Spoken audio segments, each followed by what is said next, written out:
No Jumper, coolest podcast in the world. And today I have an interview with someone who I guess we're friends now. Scarce, we're friends, right? Yeah, I guess so. That's cool. I'm happy that we became friends. This is your first time ever in Los Angeles, is that correct? My first time, yep. How are you enjoying it? I fucking like it, man. I mean, so far, like, there's been some weird times, but so far, I don't know, I've had a lot of fun. Yeah, it's quite a different place than New York where you're used to running around. Yeah, for sure. Going without the headphones. Dude, yeah, New York. Yeah, I'm going to go without the headphones. Right. Dude, New York is like, I don't know, I like New York, but the only problem is the fucking weather is so shit. That's exactly what I'm saying. It's snowing every day right now. Like, I showed you that picture the other day. Or did I show you that picture? Yeah, you my did. car, just in case of snow. It's fucking retarded. Right. I hate it, dude. So that's why I think I might move out here, but I'm going to move to, like, a nice area, maybe, like, Beverly Hills or something like that. Not downtown? No, not downtown. Beverly Hills Scarce. That has, like, a nice ring to it. I like the idea of you living out there. Dude, I don't know. It's going to cost so much fucking money, but I don't know. I don't know if it's worth it or not. I mean, there's a bunch of YouTubers around here, but to be honest, there's less YouTubers than I thought. I mean, you think? Maybe that just not as many of them hit me up, but I got like a bunch of people hitting me up, but you know, they're like smaller YouTubers, like smaller than you. Would you say that there's a lot of YouTubers in New York? Because I would love to see like Casey Neistat in the Scarce studio sometime. Yeah, for sure. I'm thinking about actually meeting up with Casey Neistat. He's a really cool guy. We like talk all the time. He actually is thinking about, or I'm thinking about like going over his, and he said, you know, he gave me the address and stuff, and I don't know, I think it'd be pretty cool. That would be amazing. I would love to see you like in his little studio or whatever. That would be the greatest like mixing of different characters ever. Yeah, for sure, dude. I fucking love Casey Neistat. That dude makes some great videos. For sure. It sucks that he kind of quit, and I don't know if, because I know a lot of people were saying, oh, he quit because he made all that money. Because did you see that, like the CNN thing? Yeah. Yeah, they sold it for so much money. But I don't even know, like, I feel like he probably didn't even get that big a cut out of it because he had so many investors and stuff. He made it sound like it was a lot less than people were expecting. And, you know, even if it was like $1 million, $2 million, like, I feel like Casey already has a lot of money, so it probably wouldn't really change his idea of what he wants to do every day. Dude, but I love that guy. Like, I don't know. I like how he makes his videos. So it kind of sucks that he kind of took a break, but he's still uploading. His new video just did really fucking well. So I would say he's probably like the greatest vlogger of all time in a lot of ways in terms of like influence, his style, the change he's made on the game. It's been I don't know. I put him at the top of the list, I think. Yeah, dude. You know the Nade Shot interview that you did here a week ago, dude. I heard you guys talked about me and stuff. And that's fucking dope, dude. Like, you guys were being really fucking chill and stuff. Like, that's why I decided to come on here, because I'm like, well, usually during these, like, interview type things, you know, you'll just talk shit because you don't think I'm listening. But I'm always fucking listening, dude. I mean, we got, like, tons of staff, like, always looking at, like, what's being said about me and stuff. And, you know, and it seems kind of weird to do that, but we do it because, like, sometimes we'll get news out of it and sometimes get stuff for videos. But, yeah, dude, I fucking... I think that's really cool that you guys are being super chill about it and stuff. No, yeah. I mean, I'm about showing love. That's one thing that we were talking about the other day, is that I really hate how it's such a thing in YouTube where, like, in order to get attention or whatever, people just are actually bad people. Like, they, you know, there's a saying I heard that was like, never publicly call out somebody that you can call on the phone. Like, you should always try to have a conversation with somebody before you go out there and try to make a big stink out of it. But the problem is that you could get a million views making a stink out of it. There's so many people who their entire channels is just revolved around drama. Because it's a collab, but it's and like a forced collab. Like, when you talk to these YouTubers and stuff, they're like, all right, I'm going to make drama with this one person. They turn on their phone, they make a Twitter video. It's fucking fake. It's not even real, and they're doing it because they're like, okay, this is going to get me a ton of Twitter followers today. You know, Scarce is going to talk about it. So after I was talking to these people in these places, I'm like, oh shit, well now I can't talk about them because it's like, you know, I could get exposed so badly for something like that, and at the same time, it's just fucking wrong. But that's what's weird is, do you feel like people are kind of constantly trying to sort of game the system by doing things that you will pay attention to? Yeah, dude, every fucking day. It happens every day. I even mentioned that in a video recently. I'm just like, you know, all these people fake these big drama stories, and now it's like whenever we get a drama story, we really have to look into it to see if it's actually real. Like, this one YouTuber tried to trick me into reporting on a story where he literally acted like he murdered someone, and they created this very elaborate DM conversation that was real. It was a real DM conversation, so it was like, okay, this is fucking real, but it turns out that he was just, you know, I guess faking the whole situation just to try to get on a news channel, just to like expose them, I guess. So it's fucking retarded. Do you ever just sit back and think, like, I'm young as fuck, I can't even go to the store and buy a beer, and I really have the weight of the world on my shoulders? Do you ever sit back and feel like that?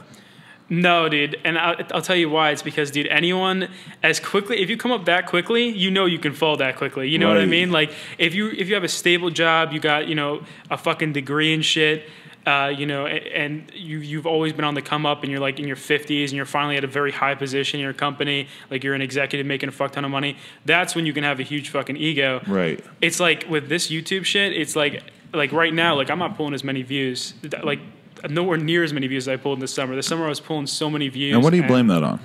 I guess I blame it on not being as consistent, man. Like I used to upload every day. I uploaded every day for like 6 fucking months. And the double uploads in there too, right? Yeah. Yeah, dude. And it was just the grind, man. I mean, that's why I was so fucking fat, because I just sat there eating McDonald's, editing fucking 2 videos a day. It was just so much work. I kept eating. I wasn't like really going out very much. It was like, I mean, it was really worth it, but at the same time, it was like, I don't know, it's kind of a trade-off.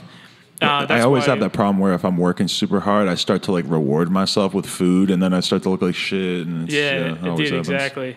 Yeah, I reward myself with like, you know, like I actually wasn't smoking that much back then. Like right now I smoke a lot more because, I don't know, back then, like I wasn't really too much. I just didn't really talk to friends very much, dude. Like last year, like I'd chill with friends maybe like once a month. Like, but I'm so not even joking. Why like, was that? Like, did you just get so heavy into doing the YouTube thing and get so obsessed with it that you sort of forgot about your friends? Yep. Because once it blew up, it was like I was so scared that I was going to lose it. Right. And I'm like, I finally made something out of this. So it's like when my friend like texted me, you know, and I get texts like every Friday night saying, yo, like we're going somewhere. You want to go hang with us? It's like I would just ignore them, and then eventually they stopped texting me, and it really was this fucking downward spiral. So even though I'm making less views right now, like I fucking like it, man. Like I don't care that I'm making less views. It's like I have a better quality of fucking life now because I was just kind of sitting at home eating fucking McDonald's all day, you know, not going out very much.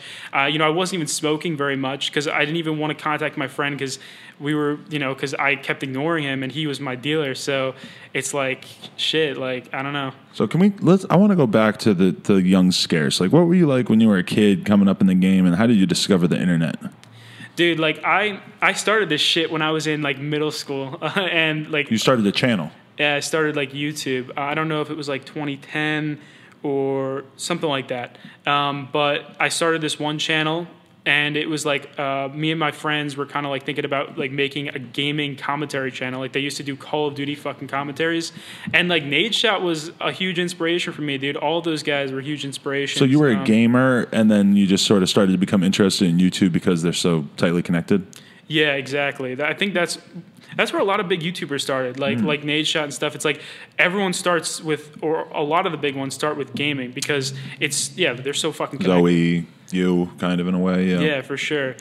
It's weird how many people came from the prank world too. Somebody like Roman who's started out as a prankster and then just went there from that. Dude, yeah, that was the rise and fall of a trend, dude. Yeah. That's why I'm scared about this YouTube drama shit. It's like, you know, Keemstar, like he's been complaining on Twitter, like, you know, my views are down and stuff like that. And it's like, same with me, my views are down too. And it's like, do people care that much about YouTube drama anymore? It's like, it doesn't really seem like it. It doesn't seem like people care as much, you know? So we're thinking about doing other stuff. We just, you know, we have stuff in the works, but it's like, it's really depressing to see that the genre might be going downhill. We're not really sure because usually at this time of year, people don't do as well on YouTube anyway. I don't know what it is. Well, the ad rate's 100%. The ad rates are so even the views in general, you think are down a little bit? The views are definitely down. Because I remember last year, my views were really fucking low at this time of year, and I was starting to get really scared. But then the summer comes around, and the views are always so high in the summer. I don't understand that. I would think that when it's cold out, you sit in the house and you watch Scarce. Yeah, I know, right? It's the summer, you go to a barbecue. People are like focused on, you know, their exam work, or, you know, they're in high school or something like that, and they're, you know, just trying to, you know, focus on school. Maybe they make New Year's resolutions not to watch Scarce anymore. Dude, I know, right? Dude, so many people, I can't believe it, man. After I told people I smoke weed, which I've told people before, like, but not in the videos, right? Yeah, in a video from a year ago, like a year before that, I like just quickly mentioned in the video, like, I'm like, yeah, and I have smoked weed before, but, you know, it's not that big a deal, and I smoke it sometimes. Now, obviously, in one of my recent videos, I said I smoked 3 bowls before a video. I mean, that was over-exaggerating. I didn't really mean it, like, that much, but it was just, like, I was so fed up with this shit that, like, I don't know, weed kind of helped me kind of, you know, enjoy it a lot more. And I don't know, I don't know why it's so taboo to, like, smoke weed. It doesn't make any sense. Like, every one of my friends smokes weed. every YouTuber that everyone knows smokes weed. It's just they don't say it. Yeah. You know what I mean? Like I that's don't know why I like you how because they you're can super hide real it. about this Yeah, shit. because my eyes are all red, or I'm like, oh, like slanty-eyed in the club and shit. I don't know if I could Dude, hide that's what it. happens. Most YouTubers, what they'll do is after they film, after they vlog, they'll just get high for the night, and they'll get high with their friends and stuff. Happens with every fucking YouTuber, dude. Tons of YouTubers in Vegas. I'm not going to out anyone, obviously. I'm not going to be a dickhead, but it's just like there's so many YouTubers that get high all the time, and it's pretty much everyone. Like you could probably name anyone who's like under the age of like 40, because obviously, you know, older YouTubers aren't going to do that shit. But it's kind of a shame because it's like a lot of those YouTubers have really young audiences, so that you can understand why they want to keep their image clean. That's true. Yeah.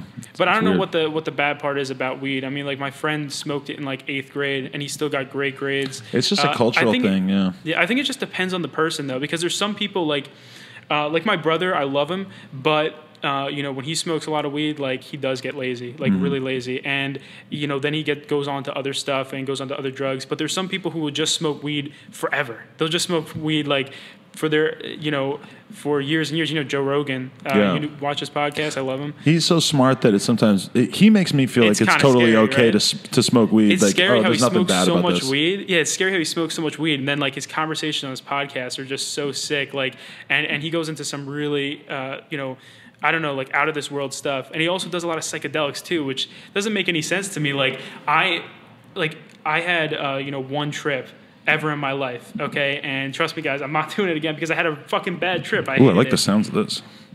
You don't like the sound? No, I do. I like the sounds of Scarce doing acid, or what was it, acid or mushrooms? It was acid. Check. I'm just fucking with my mic. There's something weird about this. Okay. No, that's all right. But so acid, where'd you do it? Yeah, so it was me and my friends, and we all went over his house, and we all, like, I don't want to get too much into it, man, just because, like, I know I'm going to get exposed for this shit, but I did have a very bad trip, and my friends tell me it changed my personality in a good way, like, I'm more chill now. Really? You know, and I used to be a lot more outgoing. I don't know if it changed my personality forever. I have no fucking clue, but that's what my friends tell me. But, you know, I had a bad trip, and it's just, like, I don't really fuck with it. Like, I don't... but I don't have any problems with people who do. Like Joe Rogan does it, and he's fucking fine. Yeah. Do you think that acid helped maybe take you out of your head a little bit and let you view the world from a different angle? Because that's to me like the value I've had from it.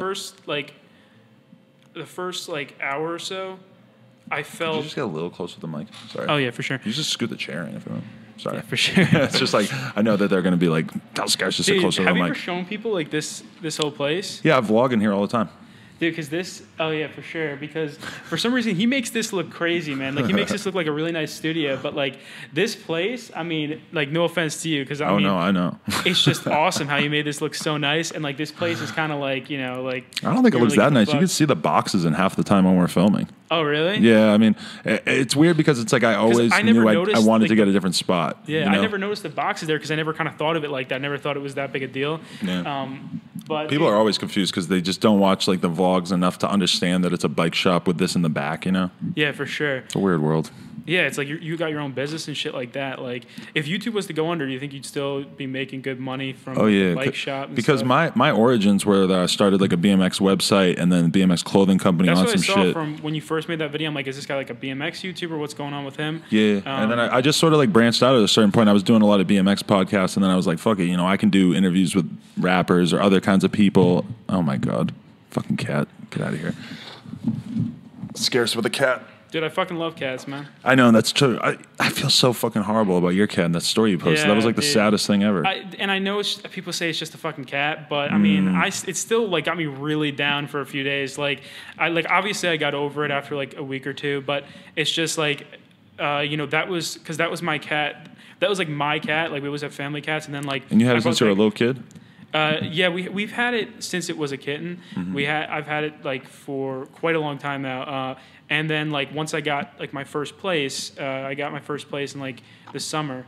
You know, I brought the cat with me, and it was like the only cat in the house. So it was like, I don't know, like I fucking love the cat. And then like the weirdest part is though, and the thing that kind of devastates me is it's like it got sick, and within 24 hours it died. That's terrible. And it just doesn't make any sense to me. So I kind of freaked out about that. But I mean, whatever. It's like not that big a deal. You know? Okay, so let's go back. You were doing these like commentary type videos for Call of Duty. Yeah. And so then that was Dude, that just you not should going hear- so great? I actually just deleted a bunch of them, but I still have like one left, a recording of my first ever commentary. Wow. And dude, I sound like a little fucking girl in that shit, dude. Like I'm literally 12 years old making a commentary. But It's I think insane. everybody's like that. Like I went back and watched the oldest videos on Keemstar's channel, and it's like he was terrible in comparison to how he is now. Like he's got. Really? I think everybody, if you do like the same thing pretty much every day, you're speaking on camera, you can't help but like academics. I went back and watched some of his videos from a year or two ago. He is so much better now. Like, Dude, yeah, he's popping out too. He's making so many views. I watch him every day. Love academics. I love that kind of drama, that rap drama. I don't know why it's so big now. He just knows the game so well, you know? Do you think that a lot of rappers now are like starting to like fake drama? I mean, obviously Soulja Boy's doing it. They've been doing it since a long ass time ago. It's just always kind of hard to tell because that's what I always say about rap is that I have interviewed rappers who are the fakest fakes of all time, and I didn't say anything about it. But say who they are? Nah, because that's in rap. That's like cheating on your wife. Like, oh, you didn't actually sell coke. Yeah, dude, that would be fucked up. Yeah, you don't. Like you don't rat somebody out. You know? like if you thought I was a little fake or something, and then like you just said that like a couple months from now, I'd be like, what the fuck is this guy doing? Oh yeah, totally. But then at the same time too, it's like some rap dudes are the realest of the real. Like they will send someone to your house with a machine gun. They have done insane stuff. Have you ever been kind of like low key scared when a rapper like kind of walked in with? Have they ever had like their group, like a bunch of guys with them and stuff? Oh yeah. Well, yeah. I know. I know in Lil Yachty's, I saw he had a bunch of guys there, and same with like all the big rappers. But those are just like his friends. They were pretty chill. I don't know. I've never had anybody do anything real crazy. I've had a bunch of people put guns on the table, sort of just to show off, like in the middle of it, which I thought was pretty funny. You know. Yeah.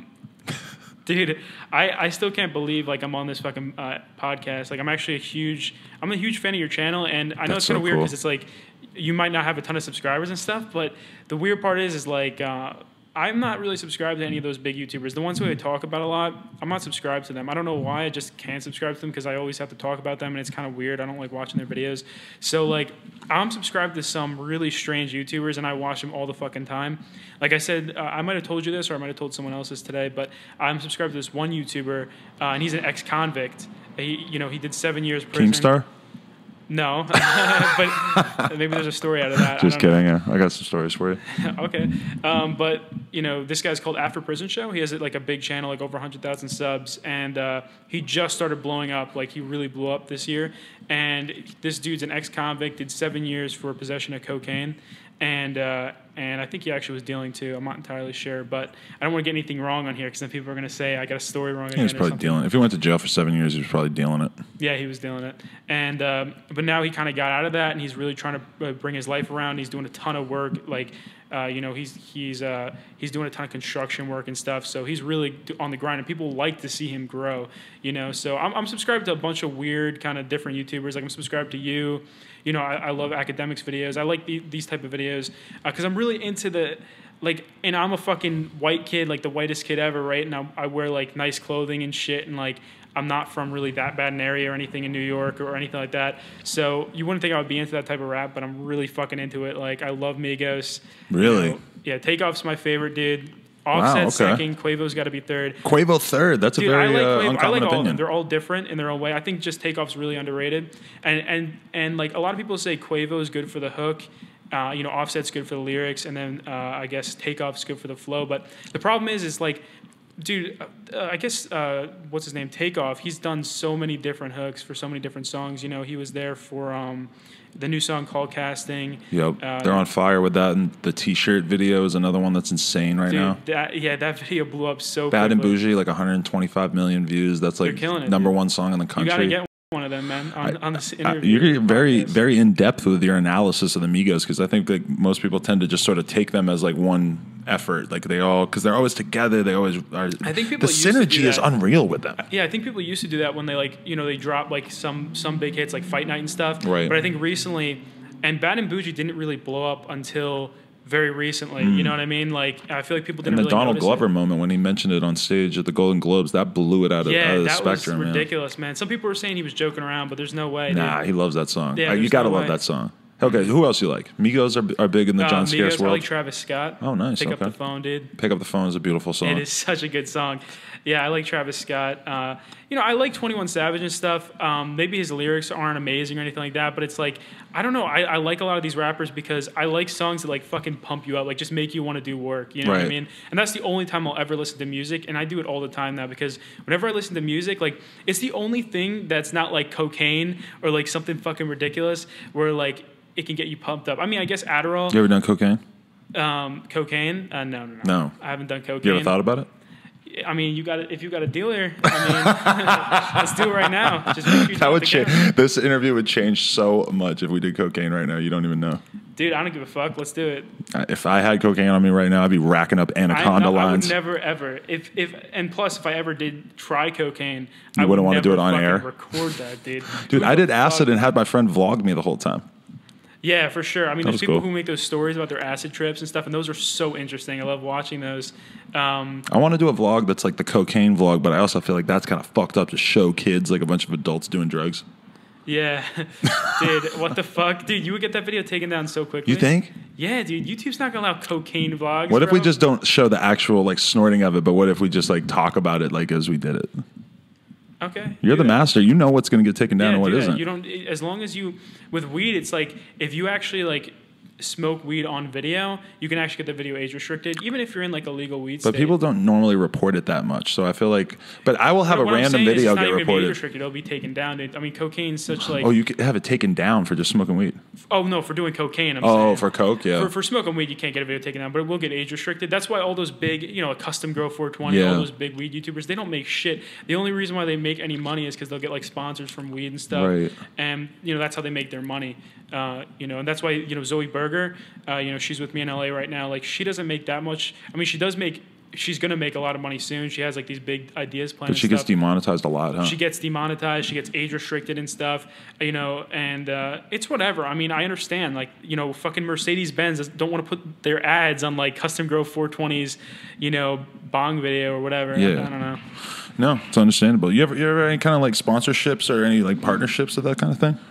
Yeah, so I was going to get a sponsor recently, and they offered me a fuck ton of money. And I'll just say how much money. It's around 20 G's for a 30-second little promo. And that's not that uncommon for a guy who gets as many views as you. Yeah, and exactly. And I don't think people realize the ridiculous amount of money that sponsors offer YouTubers. So when a YouTuber does do a sponsorship, like, for example, you rip off your fans all the time whenever you do sponsorships. I'm just joking, obviously. I was trying to figure out what you meant there for a second. No, recently, like, one of my friends and two of my other friends, like, one of them got hit up to do an ad for a video game for $500. I got hit up to do the same ad for like $3,500, and then another one of my friends got hit up for $11,000. And when I looked at our views, it actually was like pretty accurate. Like he got like 4 times as many views as me roughly, and my other friend, so it actually made perfect sense, kind of in line with like the views or whatever. I didn't even they didn't get back to me about doing it. I would do that in a heartbeat. I don't give a fuck.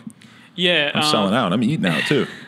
Dude, exactly, because this month's so shit for YouTube revenue. It's like I'd be making as much money off that sponsorship as I would. Well, I'd still be making more of like ad revenue, but it's like what the fuck? Like this is so much money. But then I'm like, nah, because my fans are gonna be so fucking angry with me, and I don't want to do that again because my fans have already like recently just been really fucking pissed at me. I don't understand that though. Shouldn't they be happy to see you succeeding?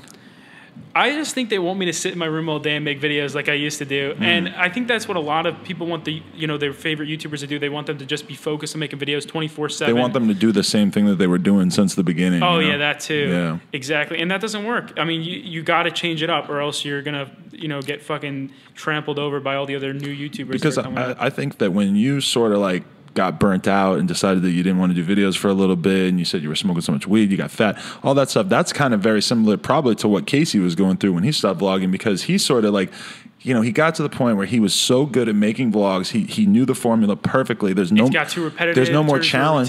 The money is motivating, but if you're just going to do the same exact thing every day, like eventually you just are like, what the fuck? I mean, it was just it was so bad, dude. Like I really dislike making videos, and it's just it shouldn't be like that. If you're doing YouTube, you should have a fucking passion for it, because you're an entertainer. You're not going to be real if you don't actually like what you're doing. But so how did you end up finding yourself into doing the news after you're doing like Call of Duty videos? So I did this Call of Duty stuff for a while, and then I like joined some like sniper trick shot clans, that Nate shot tweet you they posted. were asking about people were asking about you getting kicked out of it and if you're mad or something. Oh yeah. So basically, I was in this team called Red. Right. This is a big team. It was, and I also was a staff for Faze. So I was talking to like the top guys in Faze, and we did some business together, and we were figuring out sponsorships and stuff, and figuring out the new Red House. And dude, I don't want to get too much into it because the thing is like these people I'm good friends with now, but some of them really tried to fuck with me back then, and I'll never forget it. So, really? Yeah, no. If you do some shit like that to me, I don't forget it, and we could be friends and stuff, but we can never really be that close because I don't want to fuck with you if you try to like go behind my back to basically went behind my back to like the big guys in Faze. Really? Yeah, and they told them a bunch of bullshit. I don't know if you could say it's bullshit because I do think it's partly true, but at the same time, it's like, because at the time I was so devastated, I just kind of gave in, and I just said whatever. I did an interview with Rain at the time, and like he was like, yeah, Scarce is no longer in Faze, whatever. And I kind of just gave up because I was just like, no one fucking likes me right now. Like all my friends, like literally fucking crossed me, dude. And I was so depressed. That's the worst feeling. Yeah, because I fucking just dropped out of college too, dude. So it was like so bad because just to game. Yeah, do gaming shit? No, yeah, because I was actually making like some money. I was making like 100,000 views a video. So you were doing pretty good at this point. Yeah, right, yeah, exactly. But so I was kind of on the edge, and I kind of was like, you know what? I'm gonna try to take the chance. I'm gonna drop out of college, and I was actually pretty excited about it. And then like this shit happens, and I was freaking out, dude, because like I just dropped out of college. The semester was already it already like started, I guess. And I couldn't get in any classes. And this was what, like a year and a half ago? This is literally a year ago. Okay. Yeah, so, and it was just, the whole thing was fucked up, but it literally was the best thing that ever happened to me, dude. Like, it is so fucking crazy how, that's why I think everything happens for a reason, man. Like, if something bad happens to you in your life, like, whether it be anything, something stupid, something that's not even that big a deal, or something huge, it happens for a fucking reason, because if anything, it's going to get you motivated to, like, try harder. Is that what happened, though? So you took all this energy, this anger that you had? And I'm like, well, now I'm on my own. Like, now there's no strings. Like, now there's no safety net, I guess. Right. So I'm like, shit, like I'm on my own. There's no safety net for me. Like I have to build this up or else I'm fucked, and then I should go back to college and, go into like computer science or something. Cause I was doing college for business, but if I was fucked on YouTube, I probably would have went to college for something else, something safer. Would you say at that point that making videos seemed like your passion? Like that was actually what you you were determined to make a living based off of that? Or was it video games in general? At that time, it was a serious fucking passion, even throughout the summer and stuff, and even now. But it's like I have to keep changing it up now to be interested in it. But back then, dude, like, and I feel like with every YouTuber, like I'm sure with you right now, you're super excited and hyped with it because it's like you're on the come up. You know what I mean? And it's like once you're on the grind, I feel like you fucking love it, man. Like I love making so many subscribers a day, and it was just like starting out, and I fucking interacted with so many fans and stuff. After a while, though. You kind of get phased out by it. Like it's not that big a deal to you, and it sucks. And that's why you sometimes need to take a break from it and then think about it. And you're like, shit, like I have all these people who support me, and I'm just making these like news videos that lots of people can make. Anyone can make these news videos that I make. You know what I mean? So but these people choose to watch me every day. Like that is so fucking cool. So that's why sometimes you have to take a break and just kind of think about what you're doing. Because sometimes you start to get addicted to the progression. Like you start thinking like, oh, I made $10,000 this month. I want to make $15,000 the next month or whatever it is. And that progression kind of drives you. But then at a certain point, like with you, with like your views kind of falling off, eventually not really related to yourself. For anyone. For everyone, yeah. Like, and some people, what they're able to do, like I see this with Nate Shot recently, like I feel like he kind of plateaued and then he kind of went downhill a little bit. And then recently he's been making some really fucking crazy like vlogs. I love his vlogs. And now he's been on the come up again. He's been like doing really well, like making some serious views and shit. And like, that's the type of thing where it's like, if you eventually, you're going to plateau. Especially if your content gets repetitive, it's the same shit all the time, you're going to plateau and eventually you're going to, fall. But then you just kind of get more motivated to make better videos, or it happens to some people continue to fall. And, that's what kind of sucks. Like with me, I got to start uploading more. I got to start doing more work. And I know that like, it's kind of stupid how like I'm not uploading as much, but the thing that sucks right now, though, is that there's like no drama and gossip right now. That's what's tough for you, is that you have to depend on like crazy shit happening. And sometimes you'll have a day with like, some crazy Fousey Tube thing, and the story for that day writes itself. And it's so easy. Sometimes there's a bunch of stories for one day, and then it's like the next day there's nothing, and it's like shit. Like I wish I could have made 2 videos, but I never knew that tomorrow there'd be no news. So, wait, so you were real frustrated. You had dropped out of college, and then does it just occur to you like I'm going to try to do the news thing? And what were your influences that led you in that direction instead of making sort of Call of Duty type stuff? Yeah, so like I said, I was doing more like trick shot news while I was in Red. Okay. And I was talking about like Faze every day and shit like that. And I was basically just sucking their dicks every day, dude. Like, I'm happy I got out of that because I was talking about the same people so much. Like, at the YouTube stuff, I talk about, like, Rice Gum a lot and, like, Leafy and stuff like that. But it's like I don't have to talk about them in order to make these videos. But when I did that trick shot news stuff, it was good because I was making good views. But it basically was like I had to talk about these big guys in the community. And if they disrespected me, I would lose so many views and so many subscribers because it basically was just like I was like a replica and I had a bunch of their subscribers. And now I'm happy that it's like – so basically I just try to get more diverse because I'm like, you know what? I'm just going to go for it. Right now I got kicked from Red. I'm going to try to start doing news on other things. And especially at first, like I made so much less views. People were like pissed at me. They're like, dude, like, why aren't you talking about Faze? Why aren't you talking about these like sniper and Call of Duty like YouTubers or gaming YouTubers even? Why are you just talking about these regular YouTubers? And then it just skyrocketed. Like, and I think a lot of people say that like once the grade A under A and Leafy situation happened, like that's when I started making a lot of views. Right, but like that's what Keemstar says is that's what your whole channel's built off, really. Yeah, and I see a lot of people say that all the time. But this is the thing: if you look at like web archives and stuff, this shit's all documented. Weeks before the Leafy and grade A under A videos, I was fucking blowing up, dude. And that week when they made those videos on me. Like I had videos that were making over 1 million views already. Like a lot of my videos were making over 1 million views. So they did help me, and I'm never gonna forget it. Like those guys are always gonna be the best of friends. Even though Leafy gets a ton of shit now, and Grady Under A even gets a ton of shit. It's like, those guys, they were always super nice to me. And even when they came to me and they're like, "Yo, we're gonna make this video on Keemstar and stuff," I even told them like, dude, I'm not sure about this. Like, I don't even think you should like go through with this. I didn't tell them to not do it, but I also didn't tell them to do it. And and even though they told me that they were going to shout me out, they were like, we're going to shout you out. You're going to get so many subscribers. You're going to pass Keemstar. And I was just like, dude, I don't even know if it's worth it. You know what I mean? Like, I don't think it's going to work. And, I feel like I actually was like, I was right on that situation, but they still shouted me out, which was cool and all. But, I feel like if you do get a shout out, eventually it's going to fade away because it's like, you're kind of getting forced. They're not your real. They didn't become your fans in an organic way. They did it for, whatever reason. Okay. But so Keemstar, his interpretation of it is that, Leafy and Grade A, that they backstabbed him and that they basically, did something really like awful to him. Do you believe that they were doing something sort of scummy in that scenario when they made those exposed videos about him in which they also promoted you? Or do you think that they were actually acting genuinely? Yeah, I think, to be honest, I think it's kind of a little bit of both.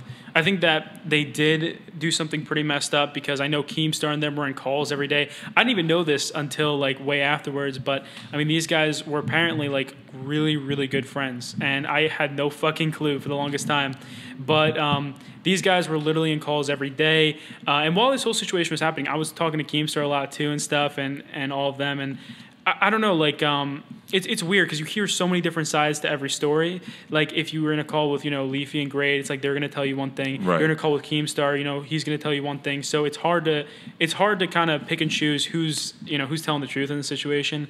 So, like I said, I do think that what they did was a little messed up. But at the same time, it's like, I don't know, like, I don't know. I guess me and Keemstar have always had, like, some type of beef because we're competition. Was he a direct influence on you doing the news? Would you say that, or was it kind of? Were you thinking? I tweeted him saying he was an inspiration. Were you thinking I'm going to make the new drama alert that's better or different? No, that's not how I went into it because like I was already doing trick shot news for the longest fucking time. Like I was doing it since like 2013, 2012. So I was doing it for such a long time. And then I just started going into YouTuber news. Right, it's kind of branching out from there, yeah. Yeah, and for a while like I had news that was like slightly, I mean, some of it was like the same as Keem's and then some of it was like slightly like a different type of story and stuff. And I was trying to trail away, but it's like Keemstar talks about all YouTuber news, and I talk about all YouTuber news, and I feel like he thinks that I completely copied him, and I can understand that. I mean, like, if I was in the scene for a while and then someone else, started making the same type of content as me, and then, like, started blowing up, like, I would think the same way, and I would say the same shit. So I get him on that point, and he was an inspiration, 100%. I think Philip DeFranco even said he was an inspiration to him as well. Right. We don't think it. I always just think of it as being you and Keemstar, but if you think about it, Philip DeFranco really is kind of like the other guy who's real big. He who does that like kind of different content. type of news though. Like he'll do like a lot of news on like the presidential election and stuff. But dude, Philip DeFranco, like one of the most genuine people on YouTube. That dude helps me out all the time. Yeah. Like when I talked in my videos saying that I smoked. He actually messaged me. He's like, dude, the next time you're depressed and you have to smoke that much, just call me and like we can talk about it and stuff. And like I'm like, damn, like this dude like said like I can hit him up whenever I'm feeling bad and like he'll motivate me and shit. That's really cool. Yeah, but do you think that you have had an unhealthy relationship with weed? Because I smoke quite a good amount of weed, but I also feel like I have a pretty healthy relationship with it. I don't think it affects my life in any kind of negative way. Yeah, so it might. Like I really don't know because. I don't know, because people around me seem much more chill. And ever since I started smoking weed, like I've just had so many better experiences in life. Like I don't know, I just feel like it makes every experience better. Like even when you're talking to friends and you're just high, it's just so much nicer to just talk to them. And I guess getting drunk would kind of be the same thing, but I don't know. I think weed's completely different. Like, and I'd much rather be high than drunk. And I know a lot of people rather it the other way around, but. Like, I don't know what it is about weed, but I can function pretty well on it. And then at the same time, it's like, it just makes everything a lot better. Well, me and you, I think, might be sort of similar personality types in the sense that, like, the way you were describing, like, making it 2 videos a day, every day for 6 months or whatever, and just getting so addicted to work, like, that's how I am 100%. I just get so obsessed with like whatever I'm working on looking at that your time. Analytics like 10 times a day. Oh, like, I hate that about myself. Dude, is looking at the analytics. Real-time views of your video all the time. Ever since I found out about that real-time tab, it's been kind of annoying. I know, right? When I didn't know about that, I look better. at that all the time. Like some YouTubers are crazy about that, but I used to be so crazy about it. Like I used to look at my analytics literally like 50 times a day because I'm just like constantly clicking on it. Like, oh my god, like I can't believe this many people are watching me right now. And it is crazy for a long time. And then like you kind of get, like I said, you kind of just don't really care about it that much anymore. But I think eventually, once I start, I've already done different stuff. I've already started the Facecam videos. So once I do different things, I kind of like it because I see new feedback and I see people saying, I like this new setup and stuff. And that really motivates me, It always motivates you. Like when you get that one tweet sometimes where you're just like kind of down and like one fan tweets you some nice shit and you're just like, damn, like, and it doesn't even have to be like, oh, you're cool and stuff.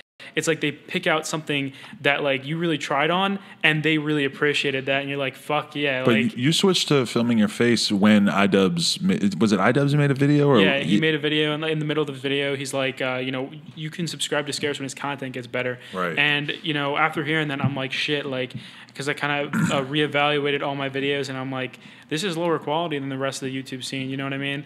And I do understand. It is just news, so it's like people are there just for the news. They're not there for. There are some people that are there for Scarce, but it's like most people are there for the news. Did it ever surprise you that you were able to get so many views by just including gameplay footage? Yeah, it's fucking weird, dude. And honestly, you can make more money by doing that because there's more sponsors. I don't know actually, because I've just been doing Facecam for just a small amount of time, so I haven't gotten too many offers. But I don't even think I'm ever going to take a big sponsorship deal just because like. I'm making a certain amount of money. Like when it comes to you, like you should because it's like it's the supplement because like this place is like you're saying you want to get a much better place and you will soon. But moving to Melrose, baby, come see us. Yeah, and dude, right now you're in like Skid Row. Scarce, you are. I'm going to be totally honest. You are a bit more taken aback by Skid Row than the average person, which is it's understandable because you did have. I'm used to being around like the streets of like Manhattan and stuff. And yeah, that's what it's I think a very of the different city. level. That's what I think of the city. You should go to Brownsville or something. Go to like the worst part of Brooklyn and check that out. It's a little closer to this, but it's still not as bad. Like the worst part of Brooklyn's still not as gnarly as Skid Row. Oh yeah, for sure, dude. But the area we're moving to is like one of the more affluent and like hip areas, so I'm pretty happy about the glow up. That's what happens though. You get a bunch of views, you move your store to a nice neighborhood, you convince everybody that everything's going better in life, you get more views. Yeah, for sure, man. Yo, you have a PO box yet? No, I just have stuff shipped here, which is that's fucking fine. I mean, Yeah, but because if you're not like sleeping here or anything, it doesn't fucking matter. Like if I was sleeping here, I'd be low key kind of scared about that, especially here on the ground from getting a couple swatted times. and stuff. Like I've been swatted a few times. I was thinking somebody was going to swat us during this. Dude, that would be crazy. But it happens right now. Did you tweet about it?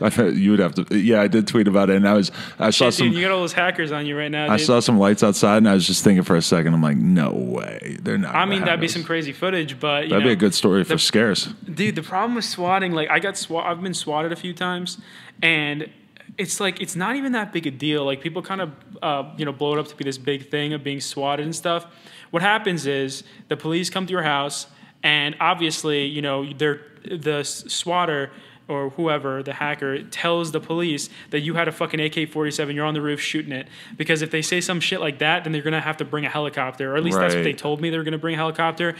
And so obviously they come in the house and they see my whole family's there. So I didn't kill any of my family. I didn't take my mom hostage. She's right there. So obviously they're like, oh, okay, this is okay. But then the problem is you have to do this fucking paperwork. You have to it just takes time, and it's really, really fucking annoying. And it's not even scary. It's not scary at all, dude. It's just like these police, especially if you catch it soon, like if you think you're going to get swatted, just leave your door somewhat open because you don't want them to smash in your fucking door over something so stupid.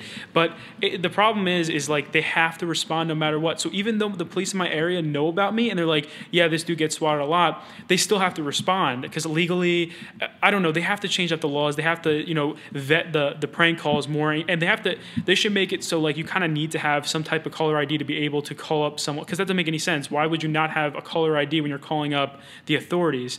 Like it should just pop up and say like, hey, this has happened 5 other times to this guy and it was a joke on all of them. It should be like an alert, Yeah, they should just be able to call me and that's it. And I hear some YouTubers are able to get away with it, but I guess in my area they have to go every time. So it's just a very, very annoying process, and it just takes up time. And it's just not even worth it. But if you are like sleeping or something, like I've heard stories where like someone's sleeping and like they actually try to kick your door in and stuff. And also, like if I don't catch it really quickly, sometimes they will actually bring the full SWAT team. And like the only times I've actually gotten swatted, they've only brought the scout police cars, or that's what they called it. I don't even know what the fuck it's called, but basically it's like this team of like a bunch of just regular police cars. But it just looks mad weird. It looks like I was like evading taxes or something like that, because I'm dressed up really nice, but then like you have all these police, like tons of police, like all over my street, just around my house, and my neighbors like looking like, what the fuck is going on with this guy right here? Like, is this guy like dealing coke or something? Like, what's going on? My neighbors think of me much differently because I have the police show up at my house every couple months, and they're like, what is going on with this dude? And obviously my neighbor, he talked to me about it, and I low-key think my neighbor's in the mob or something, because this dude's a really Italian guy. He always has these meetups with like all of these, like 30-year-old, 40-year-old men, and some of them are his sons, but then apparently some of them are just friends, but they're all talking. It's really weird. And he drives a Bentley, and it's just weird because it's not even that nice an area, but he's driving like the nicest car there. Drive a Bentley. Dude, I couldn't even afford a Bentley, dude, with like taxes and shit, dude. I'm just getting. You seem like you're really getting destroyed by taxes, huh? I talk about it so much because like I don't think anyone realizes that like unless like obviously recently I'm not going to get as destroyed by them because like I've gotten more people involved and I've started up some things that are going to make it easier. But like Donald Trump fucking gets away with that shit, dude. He gets away. He puts his business at a loss. And some people say that's smart and stuff, but it's like, oh my God, like this dude literally he's getting away with having to pay hundreds of millions in taxes. But it's like if you have the right lawyers, you have the right financial advisors, you have the right CPAs, you're going to fucking get away with it. And like me, I have to pay 50% of my money in taxes. Just think about that. Every single dollar you get, you're going to get 50 cents crazy from that dollar. Yeah, it's crazy. But there's so many things that you must have had to get used to over the past year, even if just the money, never mind the fame and the fact that everybody just turn you into a meme. And stuff. Yeah, like the Las Vegas. Like when I walked in the venue in Las Vegas for the gaming event. I don't know if your subs know about this, but there was like a gaming event in Las Vegas.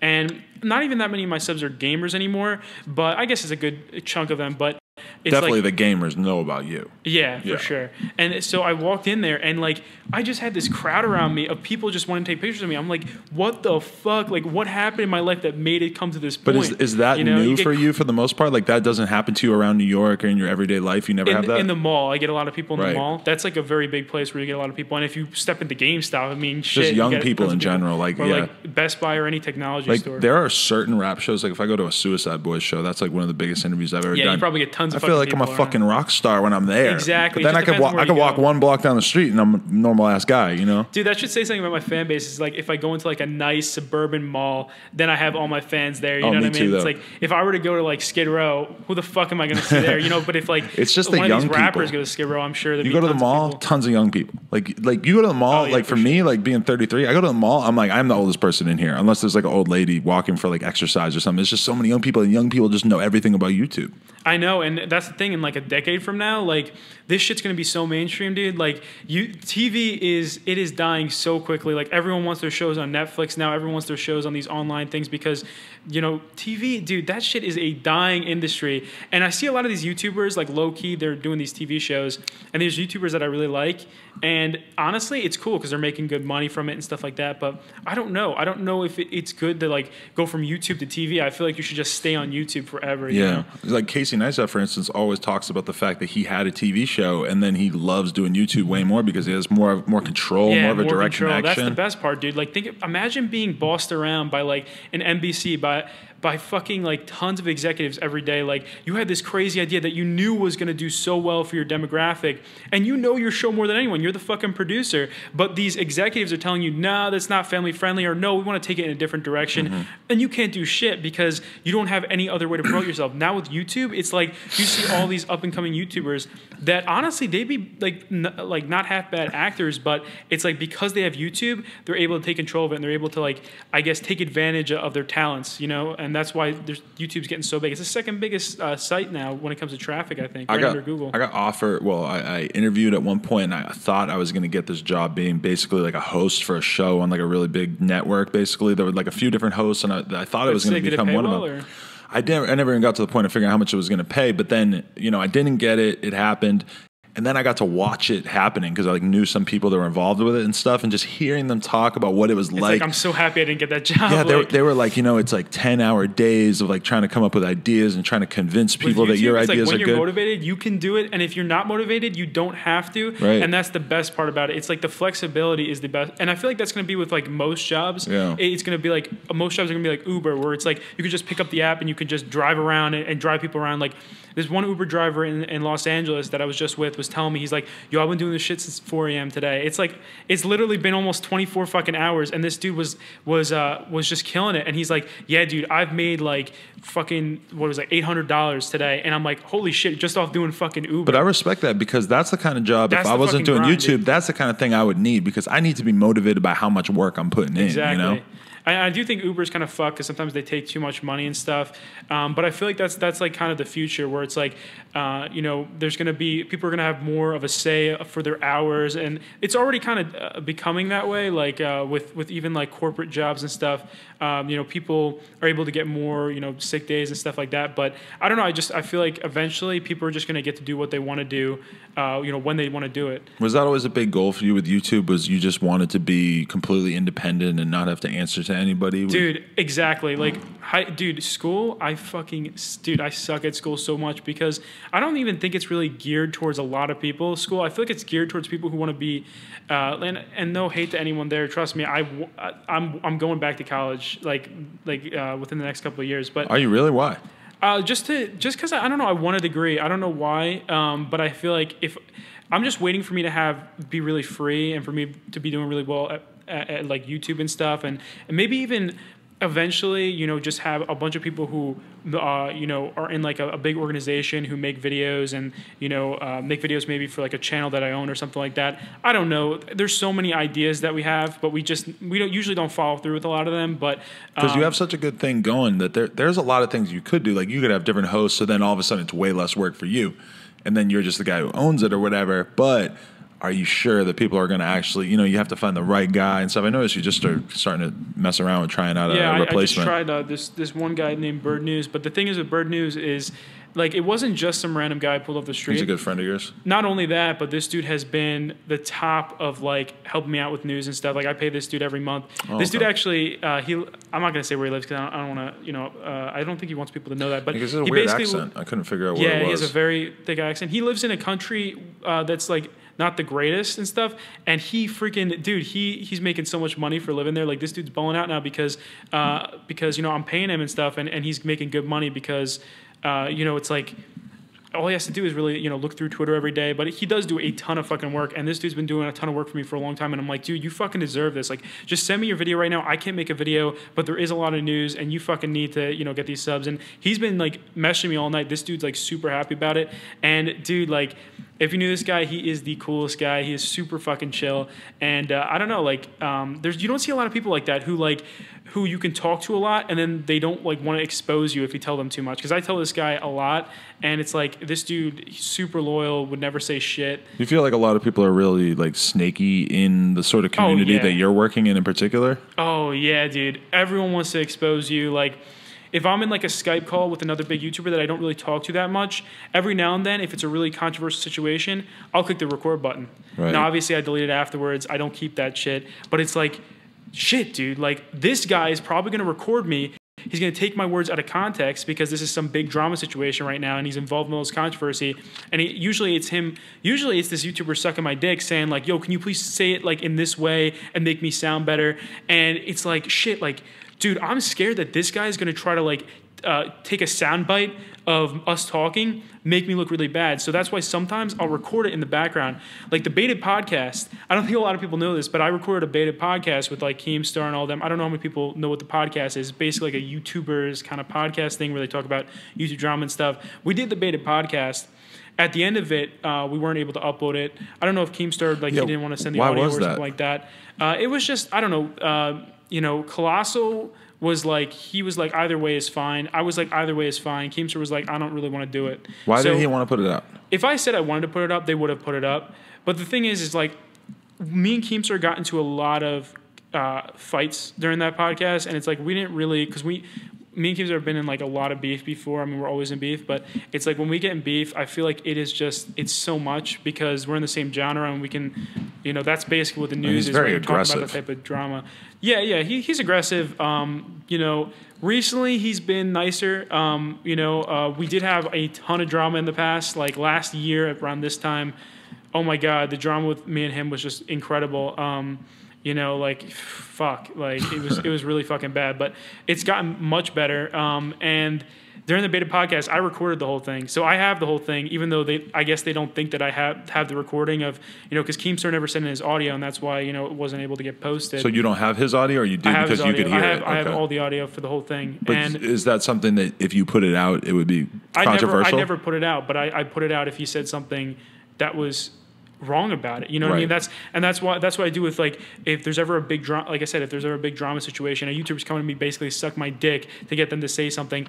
If I make that video and I don't suck their dick, I know that they're probably going to tweet me saying some shit like, what the fuck is wrong with you? Like, they're going to talk shit on me. And then it's like, well, dude, you just sucked my dick to basically talk better about you in my video. And a ton of YouTubers do that, man. A ton of YouTubers, like, they really they don't want their fans to think of them as being a scam artist or anything like that. So they really, really want to keep their image and reputation.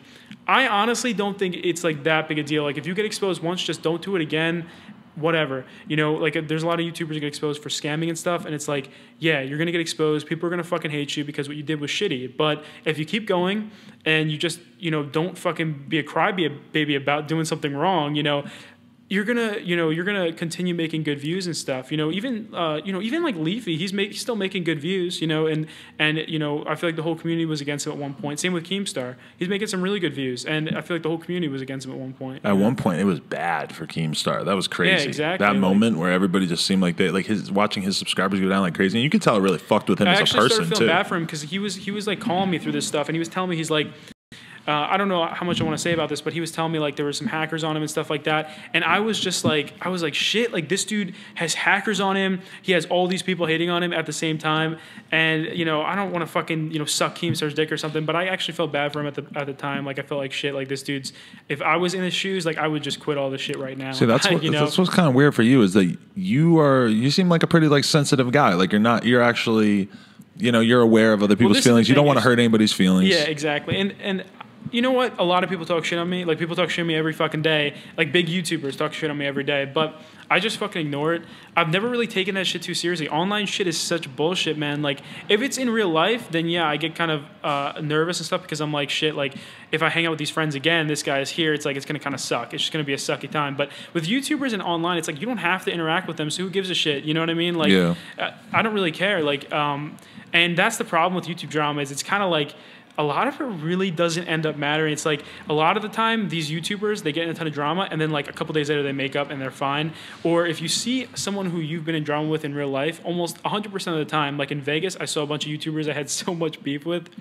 And like almost 100% of the time, dude, these guys like are so chill in real life. They're like, they act like you've been friends the whole time, even though, you know, he was just telling you to suck a fucking cock last week. They're pussies, dude. Yeah, that's the exactly that's right, the thing that's dude? weird about It's YouTube so versus funny. like the rap shit is because in the rap shit is like there's a lot of people that They really have people who can pull up. right. You know It will what I mean? it will Like, go to some street shit. And if you see a person and you said like I'm gonna fuck you up when I see you, and then you see him and you don't dude, do that's anything, why I just ignore it. nobody's because ever gonna take your words seriously again. You know. So, but that's why I think about it too. Is like, for instance, like there's a girl I'm seeing. I've had, you know, certain dudes sort of like be disrespectful to her on like Twitter, you know, trying to holler at her or whatever. But I just take the total opposite perspective where it's like, you can't offend me. Like, I'm not going to fucking respond to you. Like, I respond to the fans. Like, I'll fuck around with the fans saying stupid shits in the comments and stuff. Mm-hmm. But it's like somebody calls me a pussy. It's like, I don't really like to like. It doesn't fucking matter. I don't right? present It's like, myself like a real tough guy. So I don't want to fucking get into that. That's the problem with YouTube drama. And I don't usually like saying that. But let's be real here. Like, most of the YouTube drama, like, it's never going to, you know, get real. It's never going to get real where someone actually gets hurt.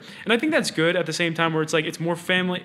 I don't know if it's family friendly, but it's more like, I know what I'm doing isn't getting anyone hurt. Because it's like, dude, like, I don't know, if I was in academics position, I mean, it really depends on what he talks about. But some of the people he talks about, like, they're real fucking shooters, man. And like, you know, like they're really thinking about pulling up on whoever. But he's smart because he chooses not to be a guy who's going to every show in every city. You know, like with me, it's a little different because it's like I go to all these shows in Los Angeles. It's like I see these rappers that if I were to go out and talk all this, say the shit that academic says, I could have a lot of problems. But and yeah, not just like, oh, I'm scared that you're going to beat me up. It's the extortion thing, because if you're a soft ass dude and you get involved in the rap shit, then a lot of these dudes are like real hood dudes are like the most cunning manipulators ever, and they will like if they know that you have a bunch of drugs, with my label or some shit like that, right? Or if they know you have drugs, they'll just like basically lean on you and put the pressure on you because they know that they can like outsmart you and trick you into like doing things that you don't want to do. Yeah, there's a lot of real sketchy people out there. You know the rap scene. Obviously, I've never been. I don't go to the fucking hood. You know, you know.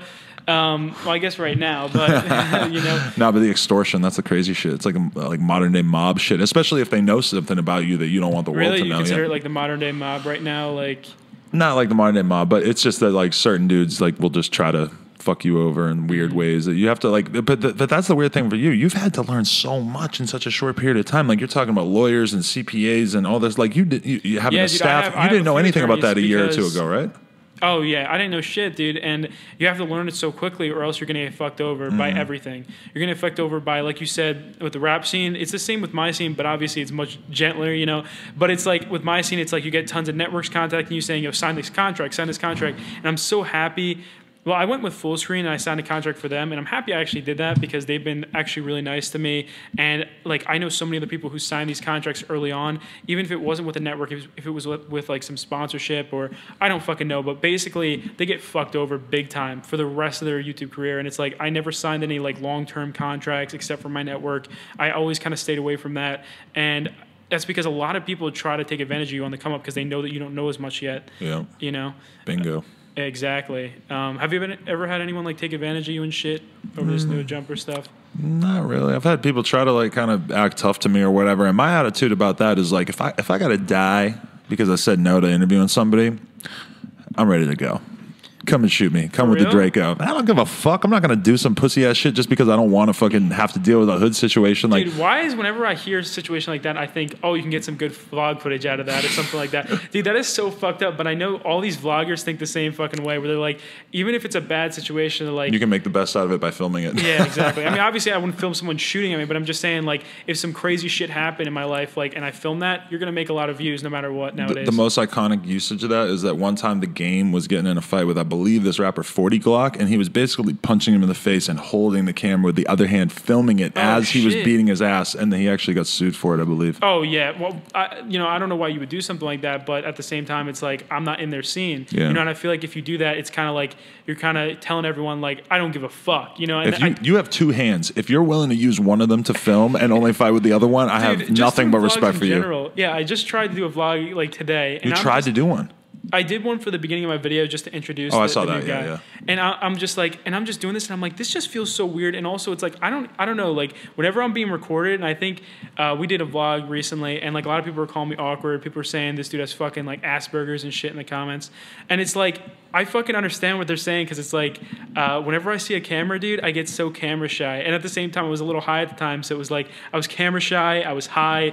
It was just, it's not good. And I think like once I show because I've been showing my face in my videos, but it's not in front of people. Once I do more vlog type of thing in front of people and stuff, it's like I feel like I'm gonna be so much more used to it, and I'm gonna actually talk more and stuff, because it's like whenever I see a camera on me, like just directly facing me, for some reason I just stare at it, and I'm just like, I don't know, like I'm just overthinking what I should say, and like I don't want to say anything that's too fucked up. Do you not really have that problem when you're just at home in the studio? Are you used to that? Right now, it's like this isn't really that big a deal, because it's like I'm talking to you. Right. If there was this massive camera right here looking at me, the lights and all that shit. Yeah. I would just be like, I would just kind of be a little nervous, and I don't know why though, because it's not like there's an audience here, but you kind of think of it in your head, and you're like, well, you know, there might be a million people that see this, so I want to make sure I'm on my best behavior. I don't say anything that I shouldn't say. I don't trip over anything. Was it ever hard for you to get over like the feeling of being nervous, having stage fright in terms of doing your videos? Was there a period in time where it took time for you to get used to that?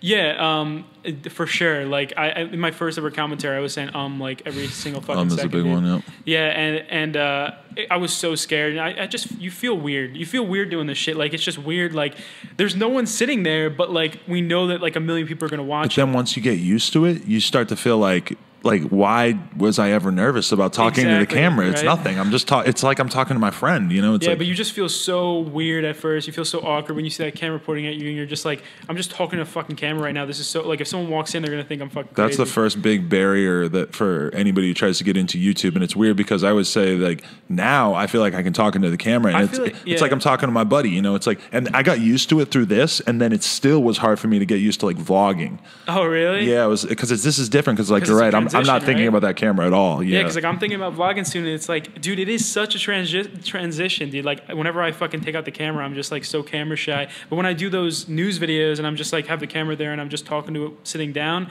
it's so much chiller. Yeah. Yeah, dude. I think honestly anyone can do vlogs. Like I feel like any person watching this video can do vlogs, and I'll tell you why. I just think that eventually you need to overcome the awkwardness of filming, and it's like everyone has some type of personality. I guess some people are more dull than others, but I think a majority of people have a personality that people want to watch, and that's the thing. I feel like with vlogs, it's like the more you kind of let people into your lives, the more people want to keep watching. So I think almost anyone can, even with just an iPhone and stuff. I see new vloggers that are like blowing up right now, and they're just vlogging with their iPhones, and they have like a really, really small laptop that they bring with them and stuff, and it's like they don't have much, but they're starting to make a lot of money now, and it's crazy. It's great. I'm very happy with it. I think that like the main thing that people want from vloggers too, though, is that they want to see really, really confident people. Like somebody like Tanner Fox, I think the reason why he kills it is because an average 16-year-old looks at him and they're like, this is a 16-year-old that's got it all figured out. He's 16? I didn't even know that. Yeah, man. Because he's so confident and he's like smart, and he's just he's driving around in his nice car doing all this fun stuff. And it's like a 16, I could imagine if I was 16, I'd be looking at that like, this is goals. Like, this is what I want to be in my life, you know? Exactly. And somebody like Casey, it's like, I feel like almost anybody could look at him and at least admire his productivity. Exactly. And the thing that sucks with that is that, like, especially if you're so young going into it, it's like you don't really know what you're supposed to do, and you kind of get taken advantage of. And I don't know, I feel like it's better to kind of blow up when you're much older, because you kind of understand everything. You understand the world more.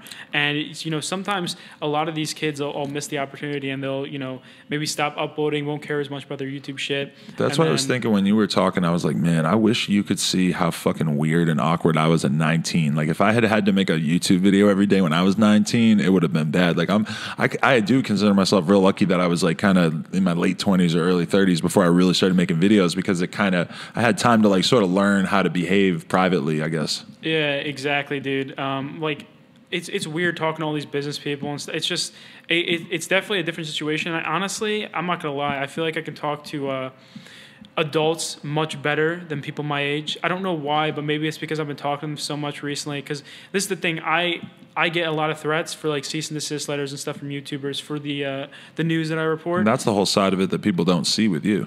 Yeah, because I can't talk about it, because then it's like, well, then they just have an extra thing on them if they want to sue me, Right. So there is a lot of YouTubers that do like threaten, to give me a cease and desist, and they talk about, talking to their attorney and stuff, and it's like, I have to talk to all these old fucking lawyers all day. And I just start getting so good at talking to these adults. Like, eventually when I was talking to my friends, like, and this is right when I started hanging out with my friends more and stuff at the beginning of this year, it was like, not the beginning of this year, like, in September, I think, that's when I started, chilling with my friends more and stuff like that.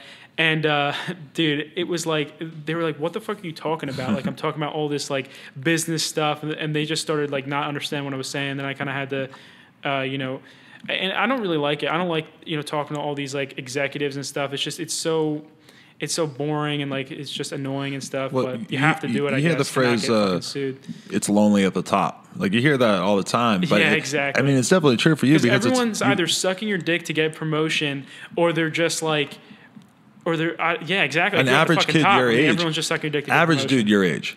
What's he doing? He's probably going to college. Maybe he's got a part-time job. He basically doesn't have his fucking life figured out. And you're over here dealing with CPAs and lawyers and fucking... I got a ton of money saved right now. I mean, I have money saved that hopefully will just last me the rest of my life. Average 19-year-old, his problem is that he can't find $20 to buy a fucking sandwich and a gram of weed. It's like you have very different problems, and that's why, like, in my life when I've kind of tried, like, and that's the problem. I feel like I skipped that part of my life, and I hate that actually. I kind of hate that because it's like I didn't get to just. Because like those 12 days that I took off recently, it's like I kind of felt that again where I'm like, I don't have to think about making a video today. I don't have to think about fucking working and talking to these adults every day. It's like I can just chill every day and just hang out with people and just talk to people who are interested in the same shit I am and just have a great fucking time. And I had such a great time.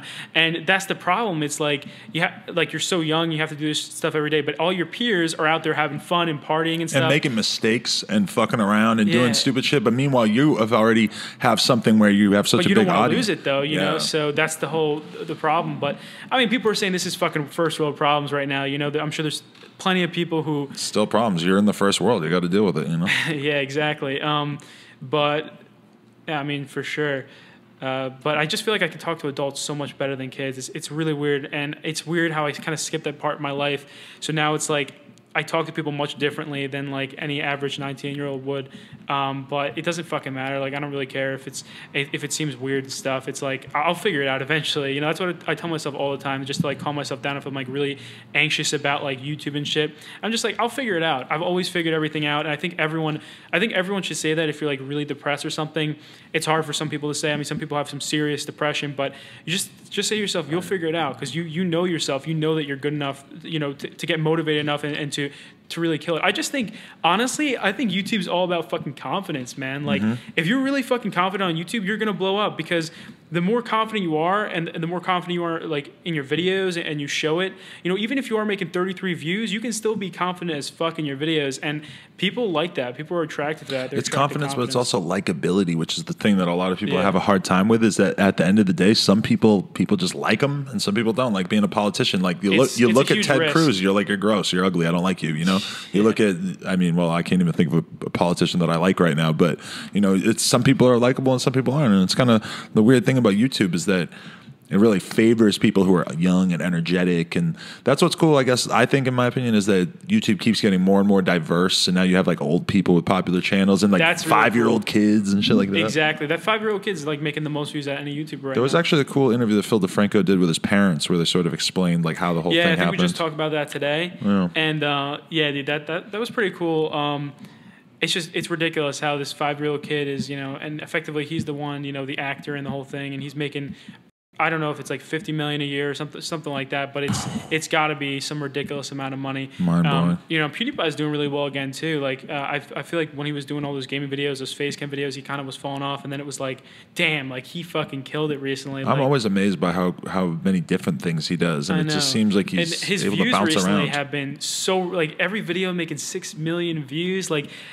Dude, when I started off YouTube, it was like the biggest YouTubers were making like 50,000 views a video. Really? Yeah, it's like, when Fred was big and stuff. Yeah. Like his videos are making like 50K views and stuff. And then he did blow up and he got all that, TV coverage and stuff. So he did start making a lot more views. But dude, like some of the biggest YouTubers really weren't pulling that many views. And then like now you see PewDiePie making 6 million views a video. Like, it's so weird because it makes me wonder, like, at one point, is there going to be a YouTuber who like a PewDiePie who averages 10, 15 million every day. That's hard to imagine, but I wonder if it'll happen, if it'll get big enough. Imagine when PewDiePie hits 100 fucking million, dude. That's such a ridiculous number. But it's so inspirational to know that somebody like him, who's just a regular guy in a lot of ways, could actually make such a fucking dent. I know, you know? Right? And his family wanted him, I think, to go to like law school or something. His family are a bunch of like really high class people apparently, and it's like he decided to do YouTube. He kind of took the risk, and it worked out so much better than anything he could have done. You know what I mean? I like when I see people succeeding on YouTube who fall outside like the norms of what you would expect, you know, like with you being so young and like just like kind of finding your way into it, or with somebody like PewDiePie who's not from America, or like, you know, he has like kind of a weird accent and shit like that. Like I think that's dope as fuck to see somebody who's actually able to be really successful and not just fit into like any kind of stereotype, I guess. Yeah, exactly. You know, PewDiePie is a little bit older, but like you said, with me being so young, it's like, I think a lot of people might be watching this and think like, dude, this guy has a huge ego. He's so young and he's talking about this like he knows everything. And I don't know that much, dude. Like I'm still learning this as I go. Like if you correct me on something, you correct me on something. And it's like, you know, I'm still pretty impressionable with that type of stuff. It's like, I don't fucking know everything, and I don't claim to know everything. And I'm still gonna be learning this shit for so long, dude. But I feel like once I turn like, I don't know, like 25, 26, I'm going to be a lot more comfortable with just chilling with friends and doing this work at the same time, because I'm going to be older. It's going to be easier. Right now, it's like, I just hate talking to like attorneys and stuff, and then you have to hang out with your friends who smoke weed all day and just like chill at their house, you know. You have such a different lifestyle than a lot of your peers, yeah. Yeah, I don't like it very much. I don't like hanging out with my friends from college and stuff. It's kind of hard to, because you know, they're just into such different stuff that it's like I wouldn't really have anything in common, and I don't really enjoy it that much. But that's why this YouTube stuff is actually really fun, because I get to talk to people who like are interested in the same shit as me, so I can talk about it all day. I mean, that's kind of the cool thing about LA, is that you're around a lot more people who are sort of trying to be successful on YouTube or otherwise. This Uber driver who's like some ex-NFL player or something, Jared Bunch. This guy was an Uber driver. And apparently it's actually him. I don't fucking know. I don't know. It's LA. Yeah. But you know, it's crazy how like everyone in this area is like trying to become actors, or they used to be in entertainment. You know, it's like and it's weird. Like I feel like this city it's popping so much. Like I feel like everyone wants to go to LA. Like even in New York City, everyone says like they want to go to LA. It's like, what the fuck? Like you're in New York City. Like this is huge. Yeah, I feel like that's almost new. Like when I lived in New York, I felt like it was kind of uncool to be from LA, and now I feel like it's kind of like people look at it as like the place to move, because now in the social media generation, in the YouTube generation, everybody sort of recognizes that collaborating and promoting yourself are like, they're not evil things. Like that used to be like really kind of the attitude in pop culture, is like, oh, you know, I don't like him because he over promotes himself or anything. With YouTube, it's like you have no choice. You have to promote yourself. There's no other way.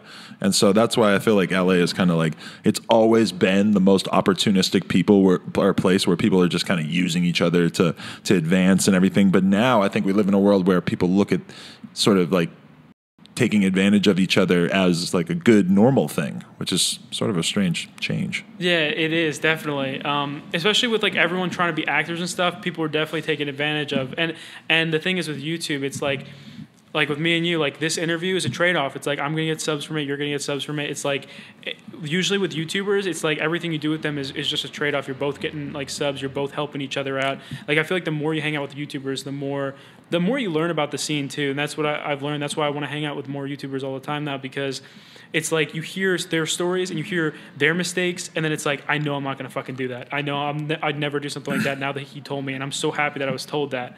I feel so lucky that like you and Nate Shot would like come and do interviews with me, just given the fact that you guys are so much more established. Like that really makes me feel like I did a good thing by interviewing like a lot of rappers and like people that ended up kind of becoming more popular. Like I really feel like I had to do a lot of smaller interviews to sort of like build up to the point where I had enough notoriety that I could get bigger ones. I feel like what happened with you is you did these smaller interviews with some of these smaller guys, and some of them blew up. Actually blew up, and then it's like, it's ridiculous. Like I was going to your channel watching some of these old interviews. I'm like, wait, let me look at the data on this. I'm like, what the heck? Like this dude wasn't even big at all back then, but like No Jumper like interviewed him, and you know I feel like that's the cool part about doing these interviews for you. It's like you know, you can interview really any rapper that you think is really doing well, and you think that he's going to come out with some, a good album or something, and then like down the road this dude blows up. I mean, you even interviewed Ugly God when he FaceTimed me today, man. He FaceTimes me all the time. If I give him your number, he'll probably start FaceTiming you all the time.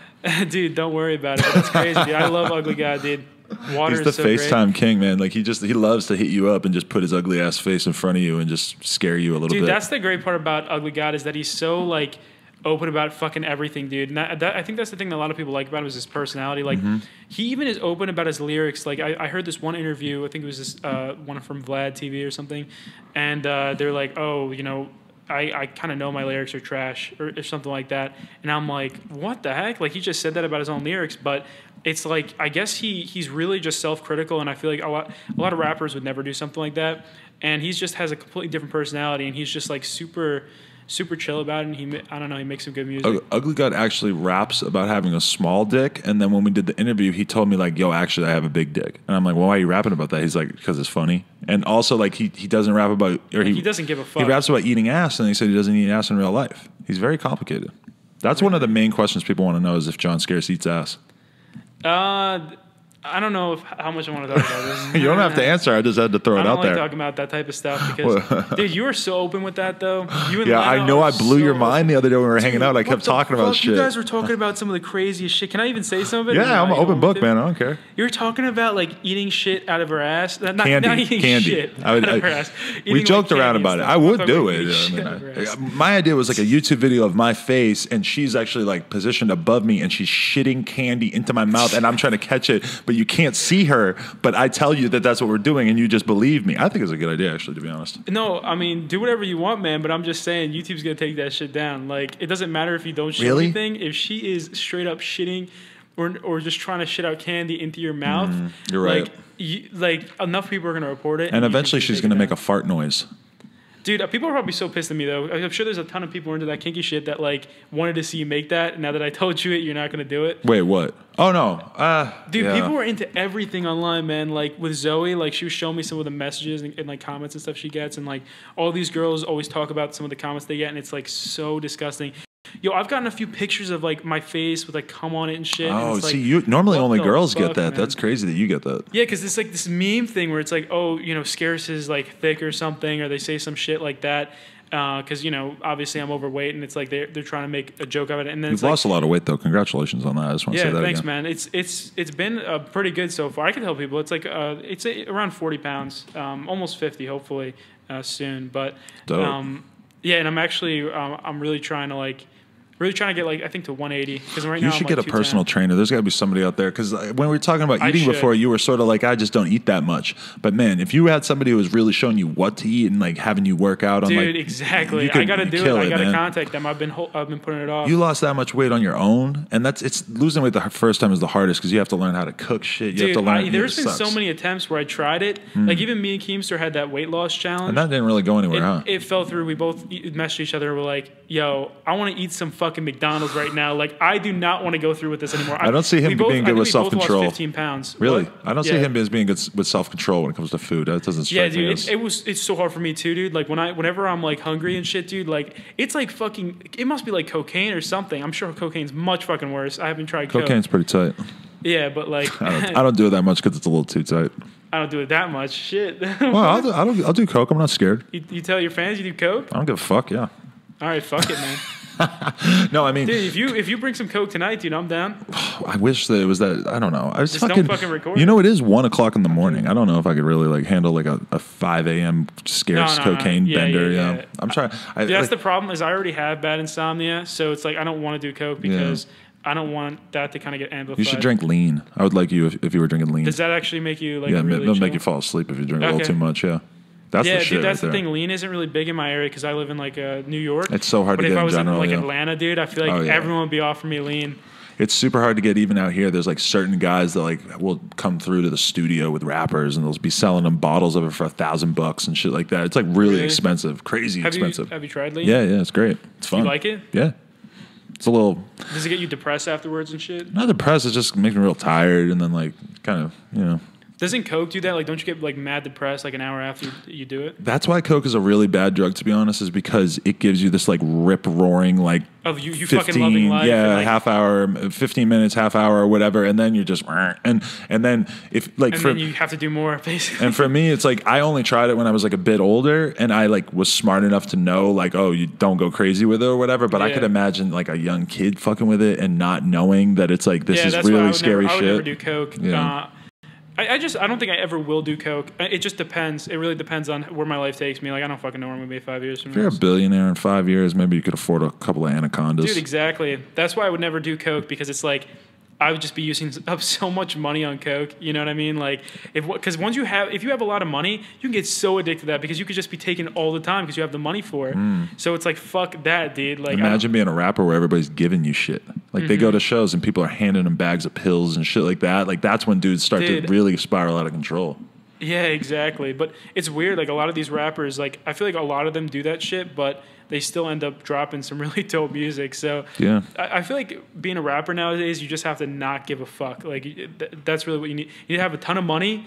You need to not give a fuck. And that's being really a rapper is like a lot of times people would be like, "Oh, Lil Yachty, his lyrics aren't good enough." They don't understand that being a rapper is kind of like being like a YouTuber, where it's really more about being personality. And then the music matters, but the person. I could think of a lot of rappers who are really popular and their music, like Soulja Boy. Soulja Boy's music doesn't really do any views anymore, but his antics online does tons of views. So it's like, does that really help you at the end of the day? Like if Soulja Boy was a YouTuber who was making a video every day, God, I wish that. He should be a fucking YouTuber. He makes so many music video vlogs. One day there will be like rappers will start doing a rap vlogger, like a guy like a FouseyTube, but he's a rapper and he's making a video every day. I guarantee it's gonna be like a big time rapper too. He could explode off that. Dude, that's gonna happen, dude. Some of these guys you manage, you should let them know, dude. Because dude, I feel like when you're the first person to do it, you do so much better than everyone else. Like with Zoe, like she's the first person to do that, like girl stuff. She's like blown up, and I feel like the more people that get into it, the same with Lena. Like she's like one of the first people to get into that, so now she's gonna blow up. But it's like I can't do a sex tape at 1 mil video every single week where I talk about this girl, because then it's like everyone's like, who gives a fuck now? Like, you know. But it's like because Lena got in that so quickly, it's like she's eventually going, I guess. Our sex tape is going to be the sex tapes that end all sex tapes, because it's going to be like real deal, like hardcore pornography, face fucking, anal, everything. Dude, I just can't believe, like, I was just talking to you, like, yesterday, and you guys are just, like, going in depth about how you're going to make your sex tape. Like, it's pretty crazy, dude. I don't know. I never thought I would ever hear a YouTuber talk about that. Like, in such depth. I'm trying to be the most next level YouTuber. I just do some crazy shit. Dude, that's what you got to do nowadays. It's like the crazier shit you do, the more views you get. And it's like you just kind of have to be on that borderline where it's like you might get your video taken down, you might not, and you're always going to get a ton of views. I had a video taken down because Lena was like basically rubbing my boner through my pants, and I was like showing it basically. And it was obvious that she was about to suck my dick in front of one of her girlfriends. And I think it was just the boner through the pant, like seeing the boner through the gym shorts. That really, they don't like that. That was bad. Yeah, I would think so too. Yeah, that's really bad. I don't know what the fuck I was thinking. Yeah, I should have cut some of that. Yeah, but that's what you got to do. You just got to be borderline. Like, I mean, the threesome vlog, that was fucking great, dude. Like, I feel like everyone, like, they kind of got over the fact that it, you know, it was really sexual and shit, and they got over that, and they're just like, this is a great fucking vlog. Like, this dude just brought us a vlog of him literally having a threesome. It's like I was sacrificing myself in a way where it's like, hey, I'm going to do something that nobody would really. I don't know. When me and her had the idea, I knew it had promise. A lot of people. And I'm not saying one way or another. A lot of people kept saying that they think that you should have a threesome with me and Lena. Yeah, you know, a devil's threesome, I don't know. A devil's threesome, that's what you call it when it's two guys? That's pretty funny. Dude. I'm not saying that we have to, Scarce. I was just suggesting that that's funny that they were saying that. Oh, okay. Well, I mean, just text me whenever. Whenever I'm in LA, just text me and, you know, I'll be down there. I could kind of see myself enjoying seeing her get banged by a meme. Dude, you wouldn't resist, dude. You'd fucking record it, dude. You record it for later, dude. I have cameras all over the house so that if you find one, there's still like six others recording. Be like, I really like it when you put that flannel on. I'm like, why? And you'll be in the background like getting ready to record. Yeah. Getting ready for the new meme. Just making a porn. Dude, that you have flannel no idea. shit, it really scarred me, dude. I burn all my fucking flannels. Wait, it scarred you, or you just get annoyed by it? I don't know if I get annoyed by it, but it's just too much, dude. They're still saying it, and I don't even wear flannels anymore. Like, I just wear button downs, and like every now and then I'll wear a flannel. But it's I think it's pretty funny. But whatever. I mean, the Scarce's fat shit kind of annoyed me, but I feel like that actually low key kind of it kind of motivated me. Like people are like, dude, you're a fucking fat slob, and like I kind of think like, fuck yeah, I am a fat slob. Like I'm eating McDonald's every day. Like I should be kind of like thinking about what I eat. And also, my dad got like diabetes when he was younger, and he was a fuck ton of weight. And then my dad, he got like I think he had like some serious heart problems when he was older. But like this dude fucking killed it, and he right when he like had kids, he's like, dude, I got fucking kids now. Like I need to like think about myself and my heart like for my kids. So this dude actually lost a fuck ton of weight, and he's kind of been an inspiration for this weight loss thing. Even though like me and my dad have had some troubles in the past, we've had some like controversy stuff like that. But it's like he's a huge inspiration for my weight loss, and he's been super cool these last ever since I moved into my new place. He's been the coolest guy in my life, and it's like I feel like earlier in my life, maybe I haven't been. We haven't been as cool, but recently my dad's been there like 100%. He's been like really, really awesome. Like I talk to him more than my mom now, and like I fucking love my mom, dude. Like she fucking raised us basically. But my dad, he's been the coolest guy recently. You have brothers and sisters? Brothers and sisters, yeah, I have 9 brothers, 8 siblings, and then there's about to be 9 because they're gonna have. Actually, I think it is 9 now because your parents Mormons or something? What? Are they Mormons or something? Why do they have so many kids? No, so basically my dad had 5 kids.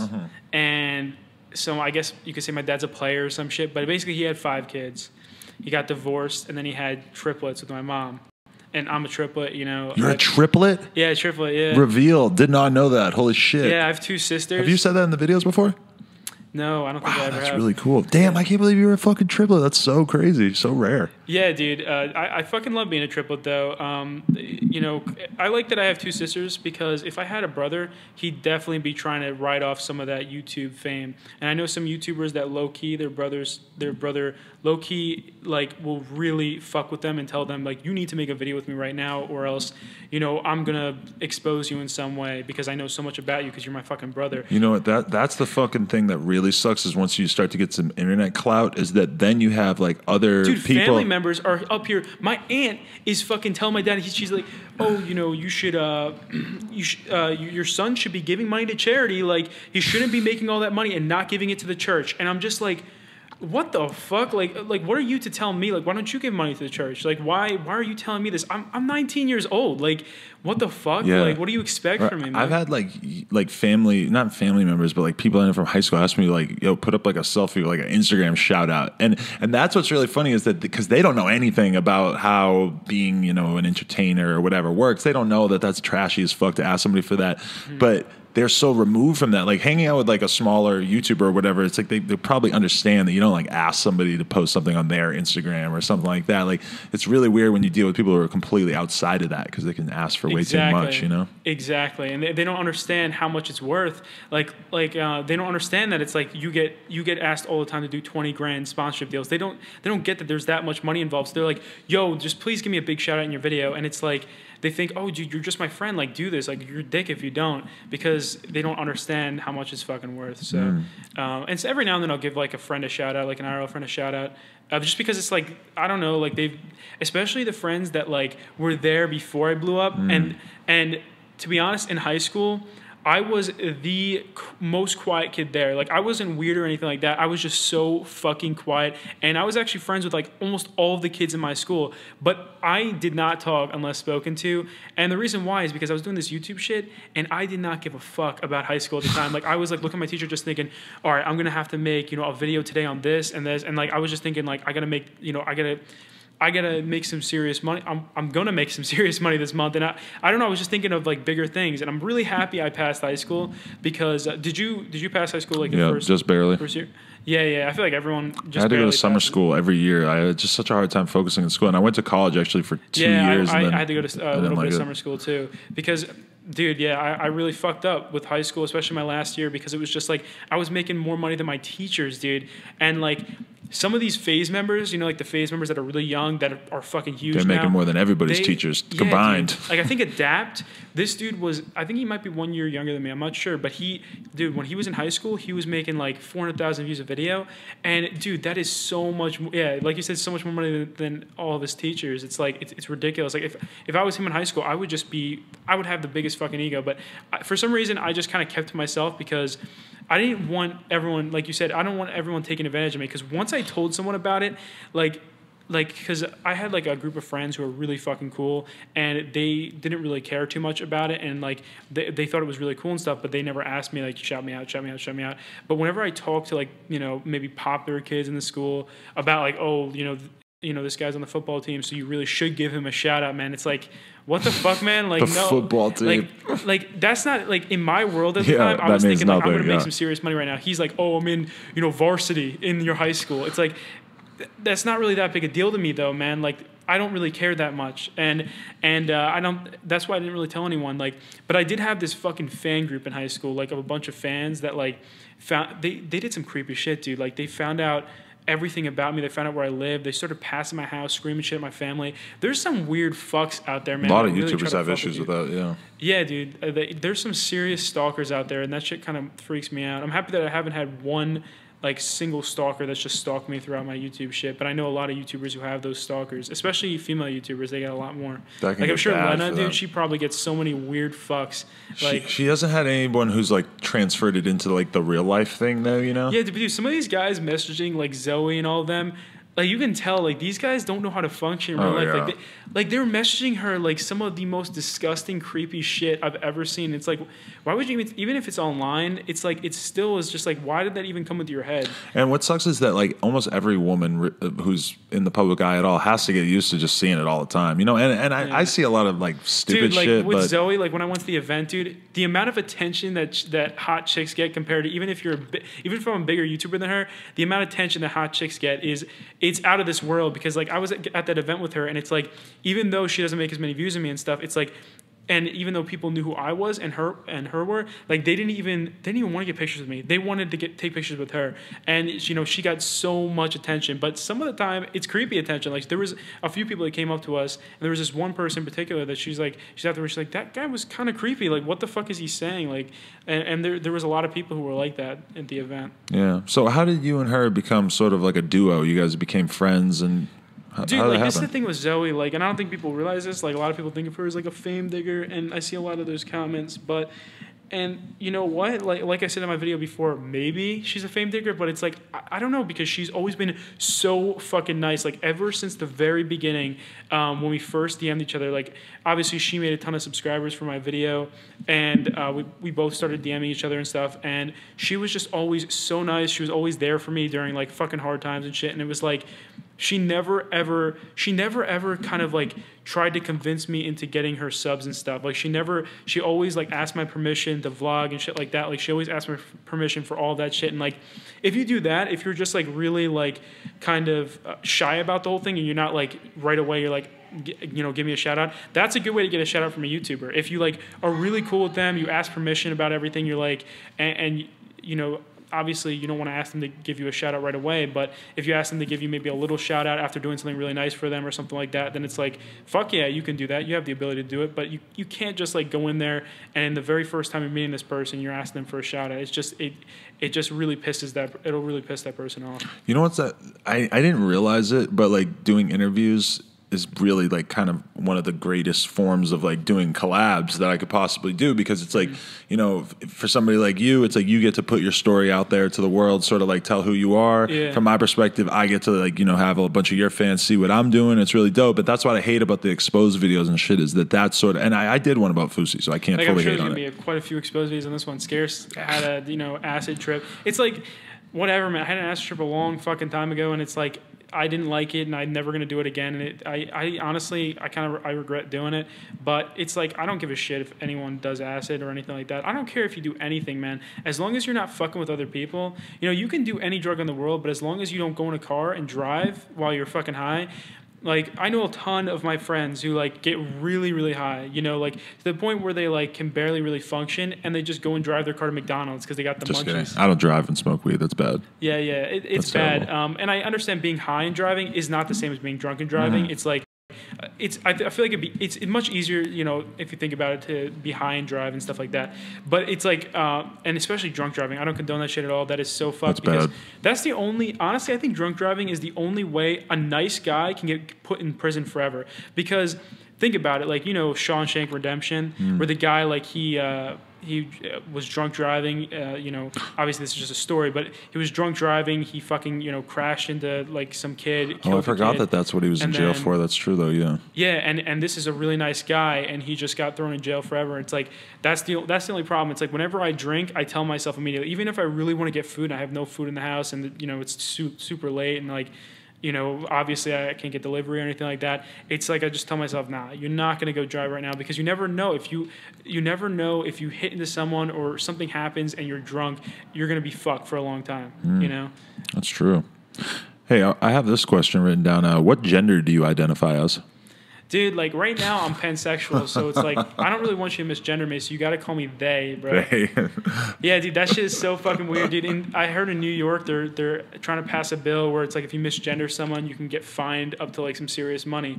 And I know in Toronto, like, that Jordan Peterson guy's the guy who's always talking about it. I fucking love that guy. Yeah, he's a cool guy, right? Videos. I hate when I see people talking about him like he's just this asshole. He's like a very rational guy. Dude, he's super rational. You know, he used to be a professor at Harvard. Really? Yeah. And then he chose to go to Toronto, and now they're fucking. It's crazy. Dude, I love those YouTubers. I think some of those YouTubers, like those YouTubers who are against SJWs and feminism, I think some of them go too far. I think they take it too far, and then they start becoming like fucking too right wing, and like I don't really like that shit. But you know, and I'm not right or left wing. I'm kind of in the middle. I have like my ideas on, you know, different things, and, you know, fuck it, I don't want to be, you know, put in those groups, because there's always really bad people on either side. When you were watching, like, Keemstar and Casey Neistat both throw their hats in the ring for their presidential picks, did you feel at all tempted to commentate on that kind of thing? Yeah, well, I liked, I think Gary Johnson's a dumbass, but I like that I like his ideas. I like that, I also really like, you know, I like Ron Paul when he was running in 2012, and I really, really liked Rand Paul when he was running this year. He didn't get shit, though. But I like people who, I don't know, I like people who have slightly different ideas, and especially Gary Johnson, because he wasn't a third party, and his ideas are basically, he's socially liberal and he's economically conservative. The only reason why I'm economically conservative, man, is because I am paying so much in taxes, and it's You're just seeing like, the dark side of it, yeah. Yeah, I see the dark side of it, and it's like, and the thing is, I also see Donald Trump not paying anything in tax, and this dude makes so much. This dude literally makes what, like, I don't know, a couple hundred times my salary every year. So I really way more than that. I don't fucking know how much. I can't. Even, nobody knows how much he makes. That's the problem, yeah. Exactly. So it's like, I don't know. I just feel like that's the way to go for me. But obviously, I'm socially liberal. Like, I think some SJWs get too crazy, like that manspreading shit, dude. Do you see that? Oh my god, dude, yes. That is so fucking. That is so. Or that MTV dude. Video about white guys, New Year's resolutions for white guys. Oh my god, like, dude, how do they not watch it and just think this is straight fucking racist? Like, I get the whole reverse racism thing where people say that it doesn't exist, but when you literally make a video saying, you know, just talking about a collective of people like that, it's like it's ridiculous. How could that possibly make the situation How better? Could that make it on MTV, dude? Like, oh yeah, what do they think? They have no quality control. Have you seen their channel, dude? They make some really kind of like really SJW kind of type videos, and you know, and I don't really have too big a problem with some SJWs. I have so many of my friends are like feminists and shit like that, but I feel like some people take it too far. Some people are like, oh, you know, you gotta cut every fucking dude's dick off and stuff, and they joke about it, but it's still just kind of like, you know, whatever, like, laugh about it. But then this is the thing. Like, I see most of these fucking huge feminist girls on Twitter, and all these big feminists on fucking, you know, the SJWs on MTV and stuff, and on BuzzFeed.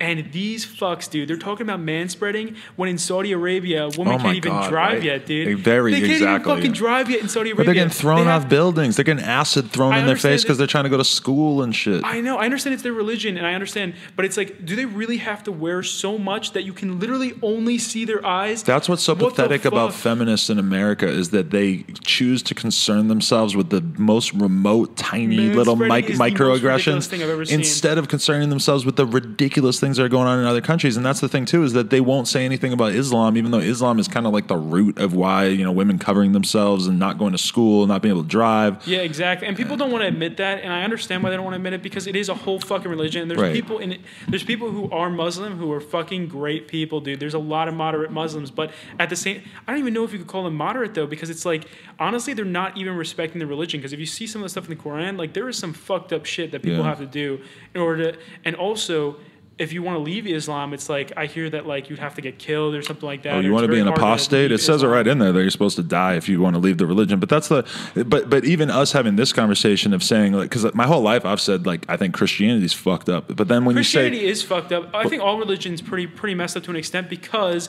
what you have they were written 2,000 years ago, 1,400 years ago. Yeah, because you have these like these hierarchies of like the Pope, you have the bishops. It's like these guys are making all this fucking money, but it's like, oh my God, like that shouldn't be how it is, right? That's how people structured society 2,000 years ago when they were stupid fucking cavemen, basically. Yeah, exactly. And I'm not like a hardcore atheist where it's like kill all religion, because I think some religions are actually really chill. Like my religion that my family is a part of, or I guess my mom, like she took us to church every single week. We were Methodists, right? And that's like it's a very laid back. It's like a Protestant religion. I guess it depends on the church that you go to, but for us it was like the whole community there was super fucking nice. Everyone was super chill, and it was like they didn't really like they weren't super angry at you if you didn't tithe every week, if you didn't give a fuck ton of money every week to them. Same thing here, Yeah, like my parents they took me to like a non-denominational church that was like in retrospect stuff like that is good. I didn't see like the negative side of religion that a lot of people experience. Like I never got to see any of the weird like a priest hardcore Catholic shit. who has to sit in those boring ass services with the priest in front. It was boring. That's my only. churches. It was really boring. But that's the only bad thing I could really say about it. Like with my church, like a lot of the shit we did was fun. Like I made a lot of fucking friends there, and it's like that's why I never had a negative experience with religion. But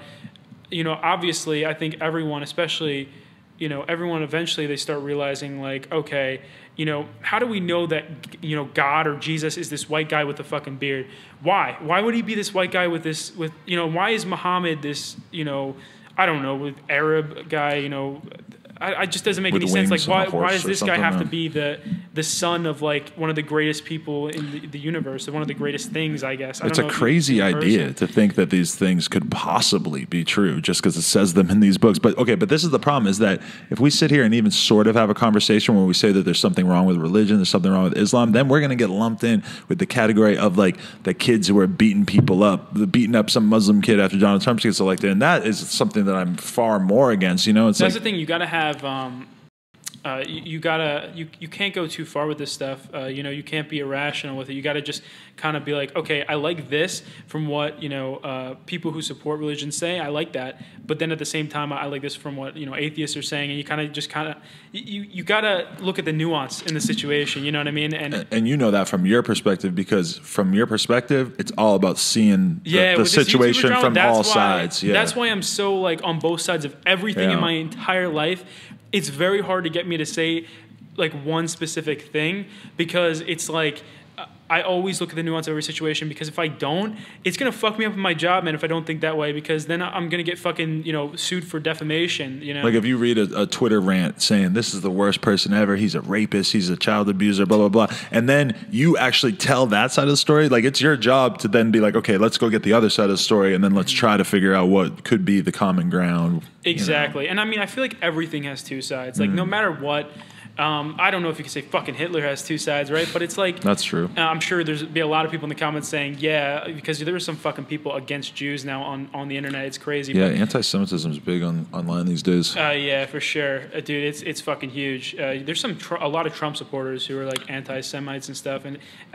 dude, fuck all that shit. Like, I don't know why you would ever attack Jewish people. I think one of the main reasons why people attack them is like, oh, they keep their money in their circle. You know what I mean? Yeah. They kind of just only give to themselves. Keep everything in their circle. They take money from other people. They don't like. I lived in Brooklyn right by all these Hasidic Jews, and they had nothing to do with anybody. They would barely look at you. They only have things to do with other Jews, and then obviously if it's like, you go to them, you're paying them your money, but then they're going to give that money to other Jewish people. So that's why I guess people kind of can dislike them, but it's like there's so few Jewish people in the world. I think I looked at the numbers the other day. It was like 15 million out of fucking 6 billion people. But they get blamed for everything. Yeah, it's so stupid, dude. And that's the problem, man. Like with being Jewish, it's actually hard to actually become Jewish, right? And it's also kind of like an ethnic thing where it's like if you're born a Jew, you're always going to be a Jew. It's like you can't really leave it.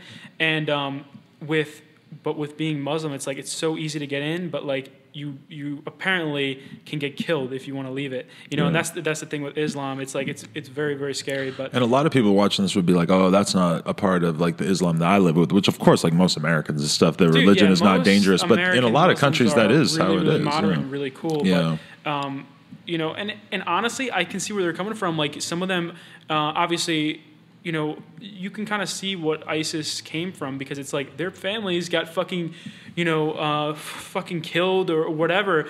All of them have these stories. You know, you always, I always watch these videos on YouTube of all these like, you know, army vets, you know, just talking about how all of these like people in, I don't know where, you know, in Iraq and stuff, where they all have these stories in these villages of where, you know, someone in their family got killed because, you know, of an American, you know, some part of the American military did something to their family, you know, whether they bombed, you know, their village or something like that. But it's like every single, you know, one of these people who live in, you know, these countries like Iraq, they all have stories about, you know, Americans basically fucking ruining their lives. And they all have this ridiculous amount of resentment towards America after, you know, that overreaction in 9/11. I mean, that was a major overreaction to go to war. And now we know now that was just, you know, it's kind of ridiculous. I mean, what do you think about that? Like, no, yeah, I mean, we definitely overreacted, and now when you look at with this perspective, there's so many terrorist attacks now, and we would never think like, oh, let's go fucking invade the whole country that it may be stemmed from. Dude, I know, right? Like, dude, that's the problem is like hysteria like that when something like that happens, where it's like everyone's kind of freaking out, and it's like it starts turning into this kind of fascist sort of thing where it's like you can't really say your own opinion about it. You got to just kind of be super supportive of the war, or else it's like, wow, dude, like, so you're okay with those terrorists, you know, killing 2,000 people in the World Trade Center? And that's what I guess fucking happened. I wasn't that old at the time, so I don't know shit. You know, you could probably inform me on that, you know. It was a wild time. I wasn't living in New York yet at that time, but I mean, that was like a real reality check for a lot of Americans, you know.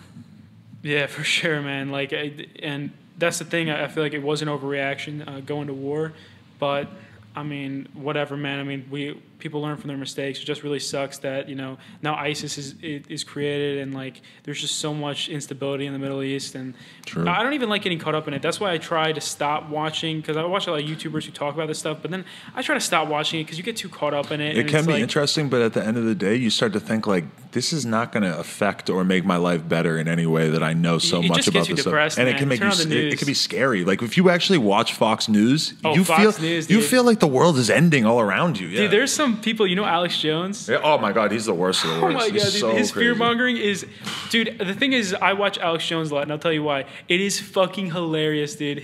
This dude's like a straight up fucking meme. And the thing is, when you watch him, I'm not watching him to be informed on chemtrails. Okay, I'm watching him because I'm laughing my fucking ass off at him talking about, you know, making the frogs gay and shit. Yeah. Like I'm laughing my ass off, and you know, these guys fearmonger so much they start selling these survival buckets and shit to their fans. Have you seen Super Deluxe, the YouTube channel that like they take clips of like pastors and stuff and then they parody them? They're so hilarious, man. Oh my God, it's so good. The buckets, like you could make your whole house based around these buckets. Is like the idea.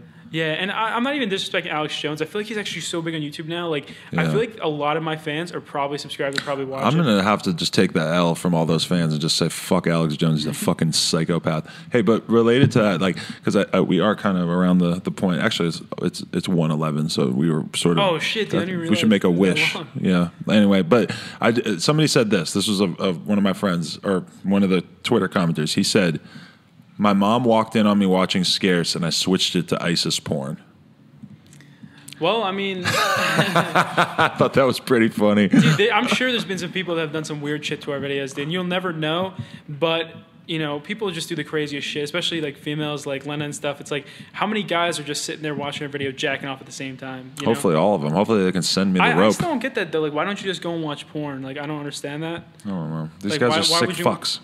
Hey, why would you just want to watch some girl just sitting there, you know? On Snapchat, yeah. Yeah, when it comes to like jacking off, but whatever. I mean, I guess I'm too advanced in jacking off. Your jacking off is very advanced. That is the kind of thing that I did not expect you to say that right there. Video. I just go on Pornhub, just look at the fucking thumbnails, just click on a video, get it done with, because it's like, I don't know. And also, whenever I jack off, I've noticed like recently, it's like surprise reveal of his jack off strategy. Dude, I'm like, where did this come from? Thing. So all right, so how much do you get right in the mic? So you're pretty old, right? I would say I jack off a lot. I would say I jerk off twice a day, morning and night. Twice a day, really? Yeah, but I have a ridiculous sex drive, so I consider that to be like the bare minimum. Yeah, like I like a couple weeks ago, I went like a week without jacking off, and dude, blue balls fucking sucks so bad, dude. I didn't even realize how bad it sucked, but it's like actually, when I did that, I feel like I had like a clearer mind. I could actually think about my work more and stuff. When you weren't jerking off? Yeah, and I feel also, like jerking off makes me not kill people. Really? I might kill people if I couldn't masturbate. Yeah, dude. Like when I couldn't masturbate, or when I just, I guess, stopped myself from masturbating, it also made me not want to eat more because I feel like it was. You know, this is getting kind of weird, actually. But I think it's all right. No, I've gone on BMX trips and not jerked off for a week without realizing it. And then that's kind of weird because then you start acting all aggressive and angry, and then you realize dude, why. That's the thing. Like with these trips, it's like I don't jack off at all on these trips, obviously, because I'm in a hotel room with a bunch of chicks. Right? I go in the bathroom, bam, do it. 2 minutes, bam. Big old nut on the ground. You know, that's a good idea, actually. Might try that tonight. But or you could just be like, yo, Zoe, I need some help. I'm just going to wait till like 4 a.m., wait till everyone's asleep, be very quiet about it, be very nonchalant. You should ask Zoe for a prostate exam. You know they can make you nut by shoving their fingers in their butt? Like doctors do this sometimes. I haven't done it, but I've heard about it. My friend told me it was the worst feeling he's ever had, even though he did come from it. Dude. I'm not kidding either. This is a real thing. Where you come from a prostate exam? Dude? Yeah. You look it up. Like they shove their finger up your butt and they hit the special G spot and it makes you come. But my friend said that makes everyone come? I thought it was just like you have to be fucking straight gay. No, I think it works on everyone. But he said that it hurt. His dick didn't get hard, but like a bunch of cum came out of his dick. Dude, like, what the fuck are you talking about right now? Dude, I swear to God. How do you have all these crazy stories? Dude, I know about stuff. Go look up. You know some crazy fucking Look people. up prostate stimulation. And I swear I haven't done this because honestly, I'm not completely opposed. If it was for a vlog, maybe I'd be down. Dude, this is the thing. When this camera goes off, you're going to tell me that you did it. No. I'm joking. I would love to, though. I'm joking. He's kind of turning red because I'm talking about getting butthole fingered. I don't know. Yeah, dude, it just seems like you have to be gay for that to actually turn you on. Even if it does hit whatever the fuck spot that... I've had my asshole licked by girls multiple times, but that's about it. I'm not going to let them fucking shove a dildo in there or anything. That's too much. Dude, that would just turn... I feel like that would, like, eventually, if you kept doing that, it Getting would just, your like, butt turn licked? you gay. Oh, what? You getting fucked in the ass with a dildo? Yeah, I don't know. That sounds like some, like... It sounds like some like religious shit, but it's I've heard about girls. Girls tell me that just dudes will just ask them to do it. Like, oh, can you shove your fucking fist in my butthole? Dude, is it just me? Yeah, exactly, dude. But is it just me, or is like I feel like some people aren't born gay? I feel like they like because of their environment they become gay. Do you think that's even a possibility? I feel like that's definitely a possibility. Like Milo, like, I know everyone Milo says said that kind of. I think. Yeah, Milo. Yeah, he said that he thinks that it's partially a decision, and he believes that the gay community has sort of like squashed the idea that it's in any way a choice to be gay because it can kind of be seen as a negative. They rely on the idea that it is 100% how you're born, and I do believe that for the vast majority of the time it is how you're born. But is there a degree of choice? Like, I don't know. Feel like maybe when you grow up, I feel like the age of like 1 to 8, your environment influences you for the rest. It influences your personality for the rest of your fucking life. Like some of the things that happened to me when I was 1 to 8, like some of the traumatizing shit, like that shit will be with me for the rest of my life. And my personality was changed because of that. It changed my entire attitude. And I feel like, what if some shit happened to me when I was that young that was like really fucked up or maybe sexual or something?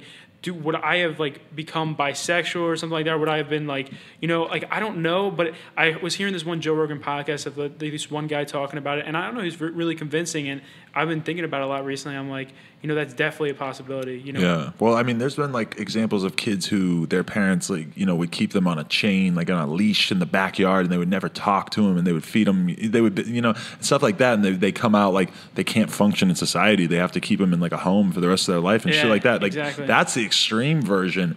But like a kid who's been molested, like, and he doesn't end up adapting normally to society. Of course he doesn't. He's fucking. Do you think kids should get like spanked and shit like that? Like I don't know. I was hit as a kid. I was spanked and stuff like that. But I don't. I think everyone. Imagine I think people. I think that some kids might still be. I mean, obviously. I mean, I was, and I was a kid not that long ago. So, like. I don't know, like, I feel like it does, though. I feel like to an extent it will harden you, but then it's like you kind of start resenting, your parents and stuff. Because hitting a little kid, I don't know. Like, if I had a kid and he ended up being like 16 or 17 one day and he's doing something stupid, could I imagine myself smacking him in the face to scare the shit out of him? Yeah. Because I wouldn't consider myself above doing that to somebody else, maybe. If anything happened, you just... Not a woman, but another man, Yeah, and if you do it once, then I guess that person, they know that it's like... Exactly. Like, fuck this. And for a kid, too. Like, if you show them that there's a breaking point and that it's very hard to reach the breaking point, but there is a breaking point. Yeah, if it's like this really, really high up thing where it's like you need to do some really, really fucked up shit and you need to get yelled at multiple times and you need to be grounded multiple times. And if that doesn't work and you're still doing this fucked up shit, sorry, but like, Yeah. you know, like there's nothing else we can do in this situation, you know, and I guess like because in a way, parenting is just preparing them for real life, and in real life, if you act like a real asshole, then somebody's going to hit you. And that's Dude, kind of in exactly. a way That's you want actually a good way to to put it. gear the kid for that. But at the same time, like I could never imagine I laying don't a hand on want a. to do, you know, expose videos saying like, you know, Scarce supports child abuse or something. Nah, it's not like a one way or another Like, thing, because I think that there are extreme scenarios. I don't support any of that shit where it's like the parents just like constantly beat their kids and stuff. That's it's real just, bad. Yeah, I don't support that shit. Let me ask you this. This is my final question before we do the thank yous, but I just want to ask you, what motivates you at this point? Because you've presumably made enough money that you're fucking comfortable as hell. You got a shitload of subscribers. I got a ton of money in investments too, so I don't have to worry about that, you know. There you go. But you know, you got a lot of subscribers. What do you wake up in the morning thinking about, and what keeps you going? And a lot of YouTubers have walked away from it. Could you see yourself walking away from it someday? Yeah, definitely. I'm definitely going to walk away from it maybe in the next 5 years. I mean, I think that's what every YouTuber kind of says, secretly, privately. But it's like, because eventually you want to do something different. And and this is the thing, there's no way I'm going to keep a passion for this stuff in 5 years from now. And any YouTuber that tells you that, there's a big chance they're lying, you know? Because it's like, I don't know, I just feel like it gets too repetitive, and eventually you get in this routine. And it's like, you know how I changed to like Facecam videos, whatever, and that's made it a lot more fun for me. But it's like, eventually I'm going to change from doing YouTube videos, and I'm going to do some other type of shit, and that's going to be the change for me. But I don't think it's going to happen anytime this year, anytime next year. But, you know, in the next maybe 5 years, maybe give it 5 years. And a lot of YouTubers tell me, a lot of big YouTubers that I talk about a lot, they've called me and they've told me, like, dude, this shit's so stressful. Like, there's just so many people talking to me at once that it's like, I'm going to do this for 5 years, save up all the money I can, and then get out while I can, you know, while I still have my fucking dignity, and like my sex tape that doesn't get leaked online or some shit. Because a lot of people... Mine's coming. There you go, man. Exactly. Dude, no dignity over here, Adam. I don't give a fuck. I want people to see my hog. I got a nice hog. Dude, exactly. Like that's the thing. That's what I like. Like that. Those type of people I'm like really like interested in are people who just don't give a fuck. Like even if like some people around them are telling them like, dude, this is like kind of messed up what you're doing. It's like you just like, no, dude, I don't give a fuck. Like I just want to live life, just have a fuck ton of fun, and you know, just do whatever like people want to see. The question is though, is could you at some point decide like, oh, maybe my passion in life is being a beekeeper, and I'm over YouTube, but then you could be the best beekeeper in the world, and what do you make? Maybe $60,000, $70,000 a year, something like that. A pretty reasonable amount. If I end up having, you know, 10 mil in the bank, and you know I'm still doing YouTube, eventually I'm probably gonna end up becoming a history teacher. I don't know what it is about that. It's fucking weird, but I love history so much. I love that shit. I would just love to be a history teacher. Now, I don't think I'm going to be able to do it because of all the shit I've talked about on YouTube. That is interesting. It's going to be pretty interesting trying to do some interviews with that huge social media presence. Like, I would never be able to run for office. You would never be able to run for office. Just, like, being out there so much and being so open with people. I'm lucky I'm not in jail. Yeah, exactly. To be a politician, you pretty much can't tweet at all until you're like 40 years old. Well, shout out to Donald Trump though, because he has said some of the dumbest things you could ever see. Yeah. He's like, some guy was like, you know, this guy was cheating on someone, and he goes, "I have a friend who'd like to meet her." I like to meet your sister, dude. How does he not delete that at some point? Yeah, yeah, dude. He doesn't give a fuck. And that's the thing. I think that's the thing that actually attracts people to him is like, this dude doesn't care. This dude isn't the normal politician. But then at the same time, that's kind of destructive thinking of it like that, because people who are real politicians are kind of like, I don't know though, because I hate fucking Hillary, dude. I just hate how she acts. I think she acts like a fucking robot, and she has she's not likable at all. But I think that she might have been the safer choice.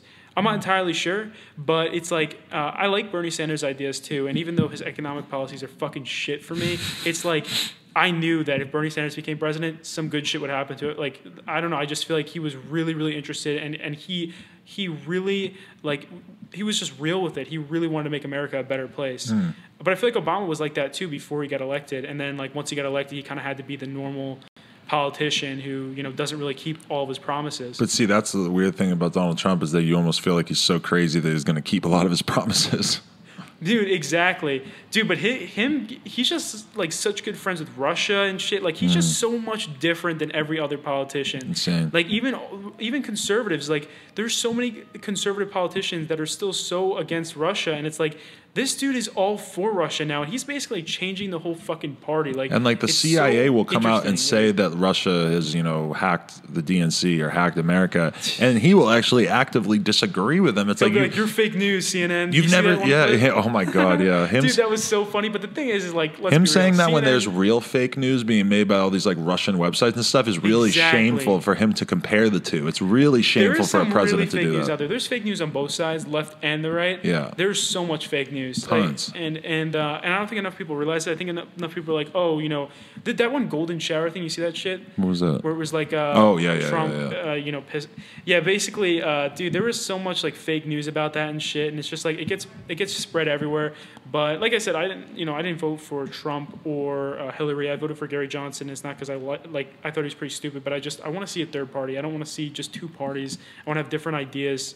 That's the only good thing about Trump being in office is that he's going to shake shit up and show us what it's kind of like a third party because he's so outside of the normal so much right. Than the regular like neocons in the Republican Party. That'll be interesting. I mean, I'm just sitting back watching, just hoping that it doesn't blow anything up.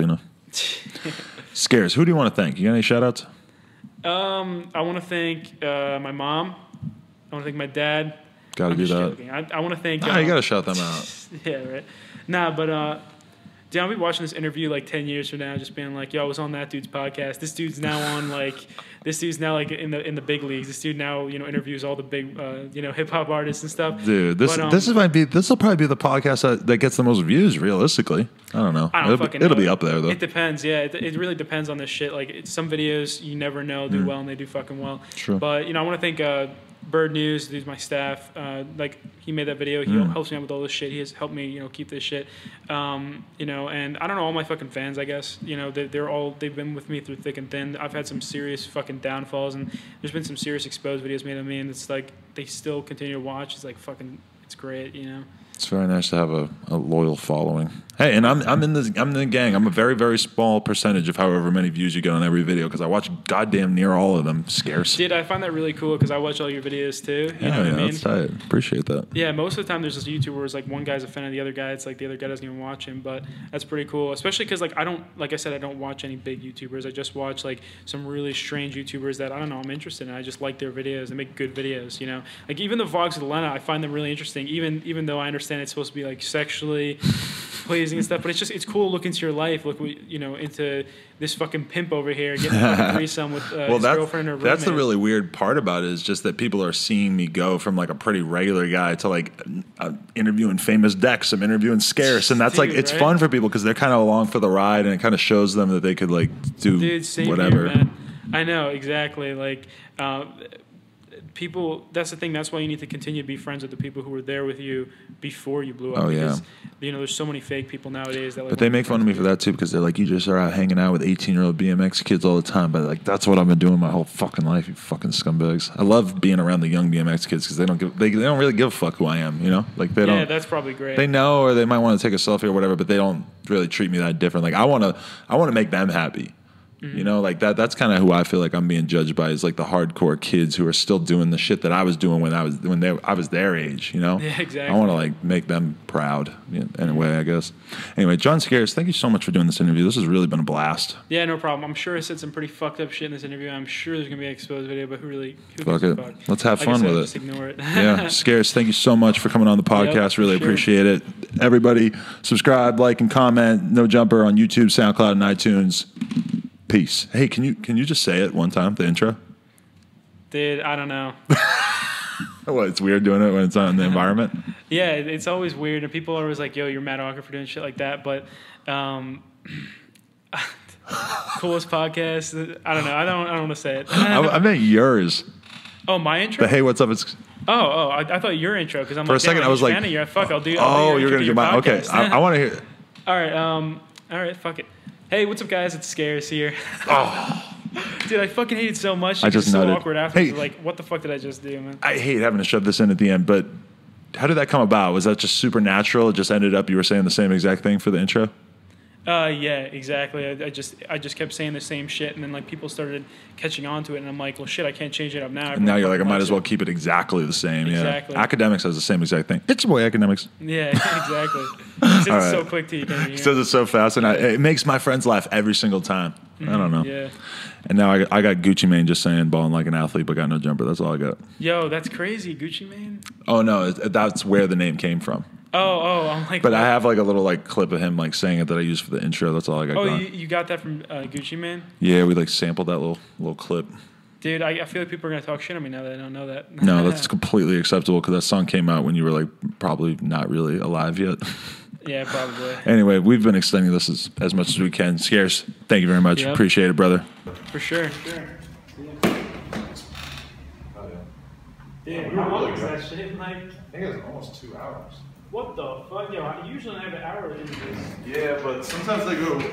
Let me see where it's at. Over 2 hours. Fuck. And we are super close to being out of battery, so we just got really lucky. Fuck. So that's fucking good, dude. Oh shit.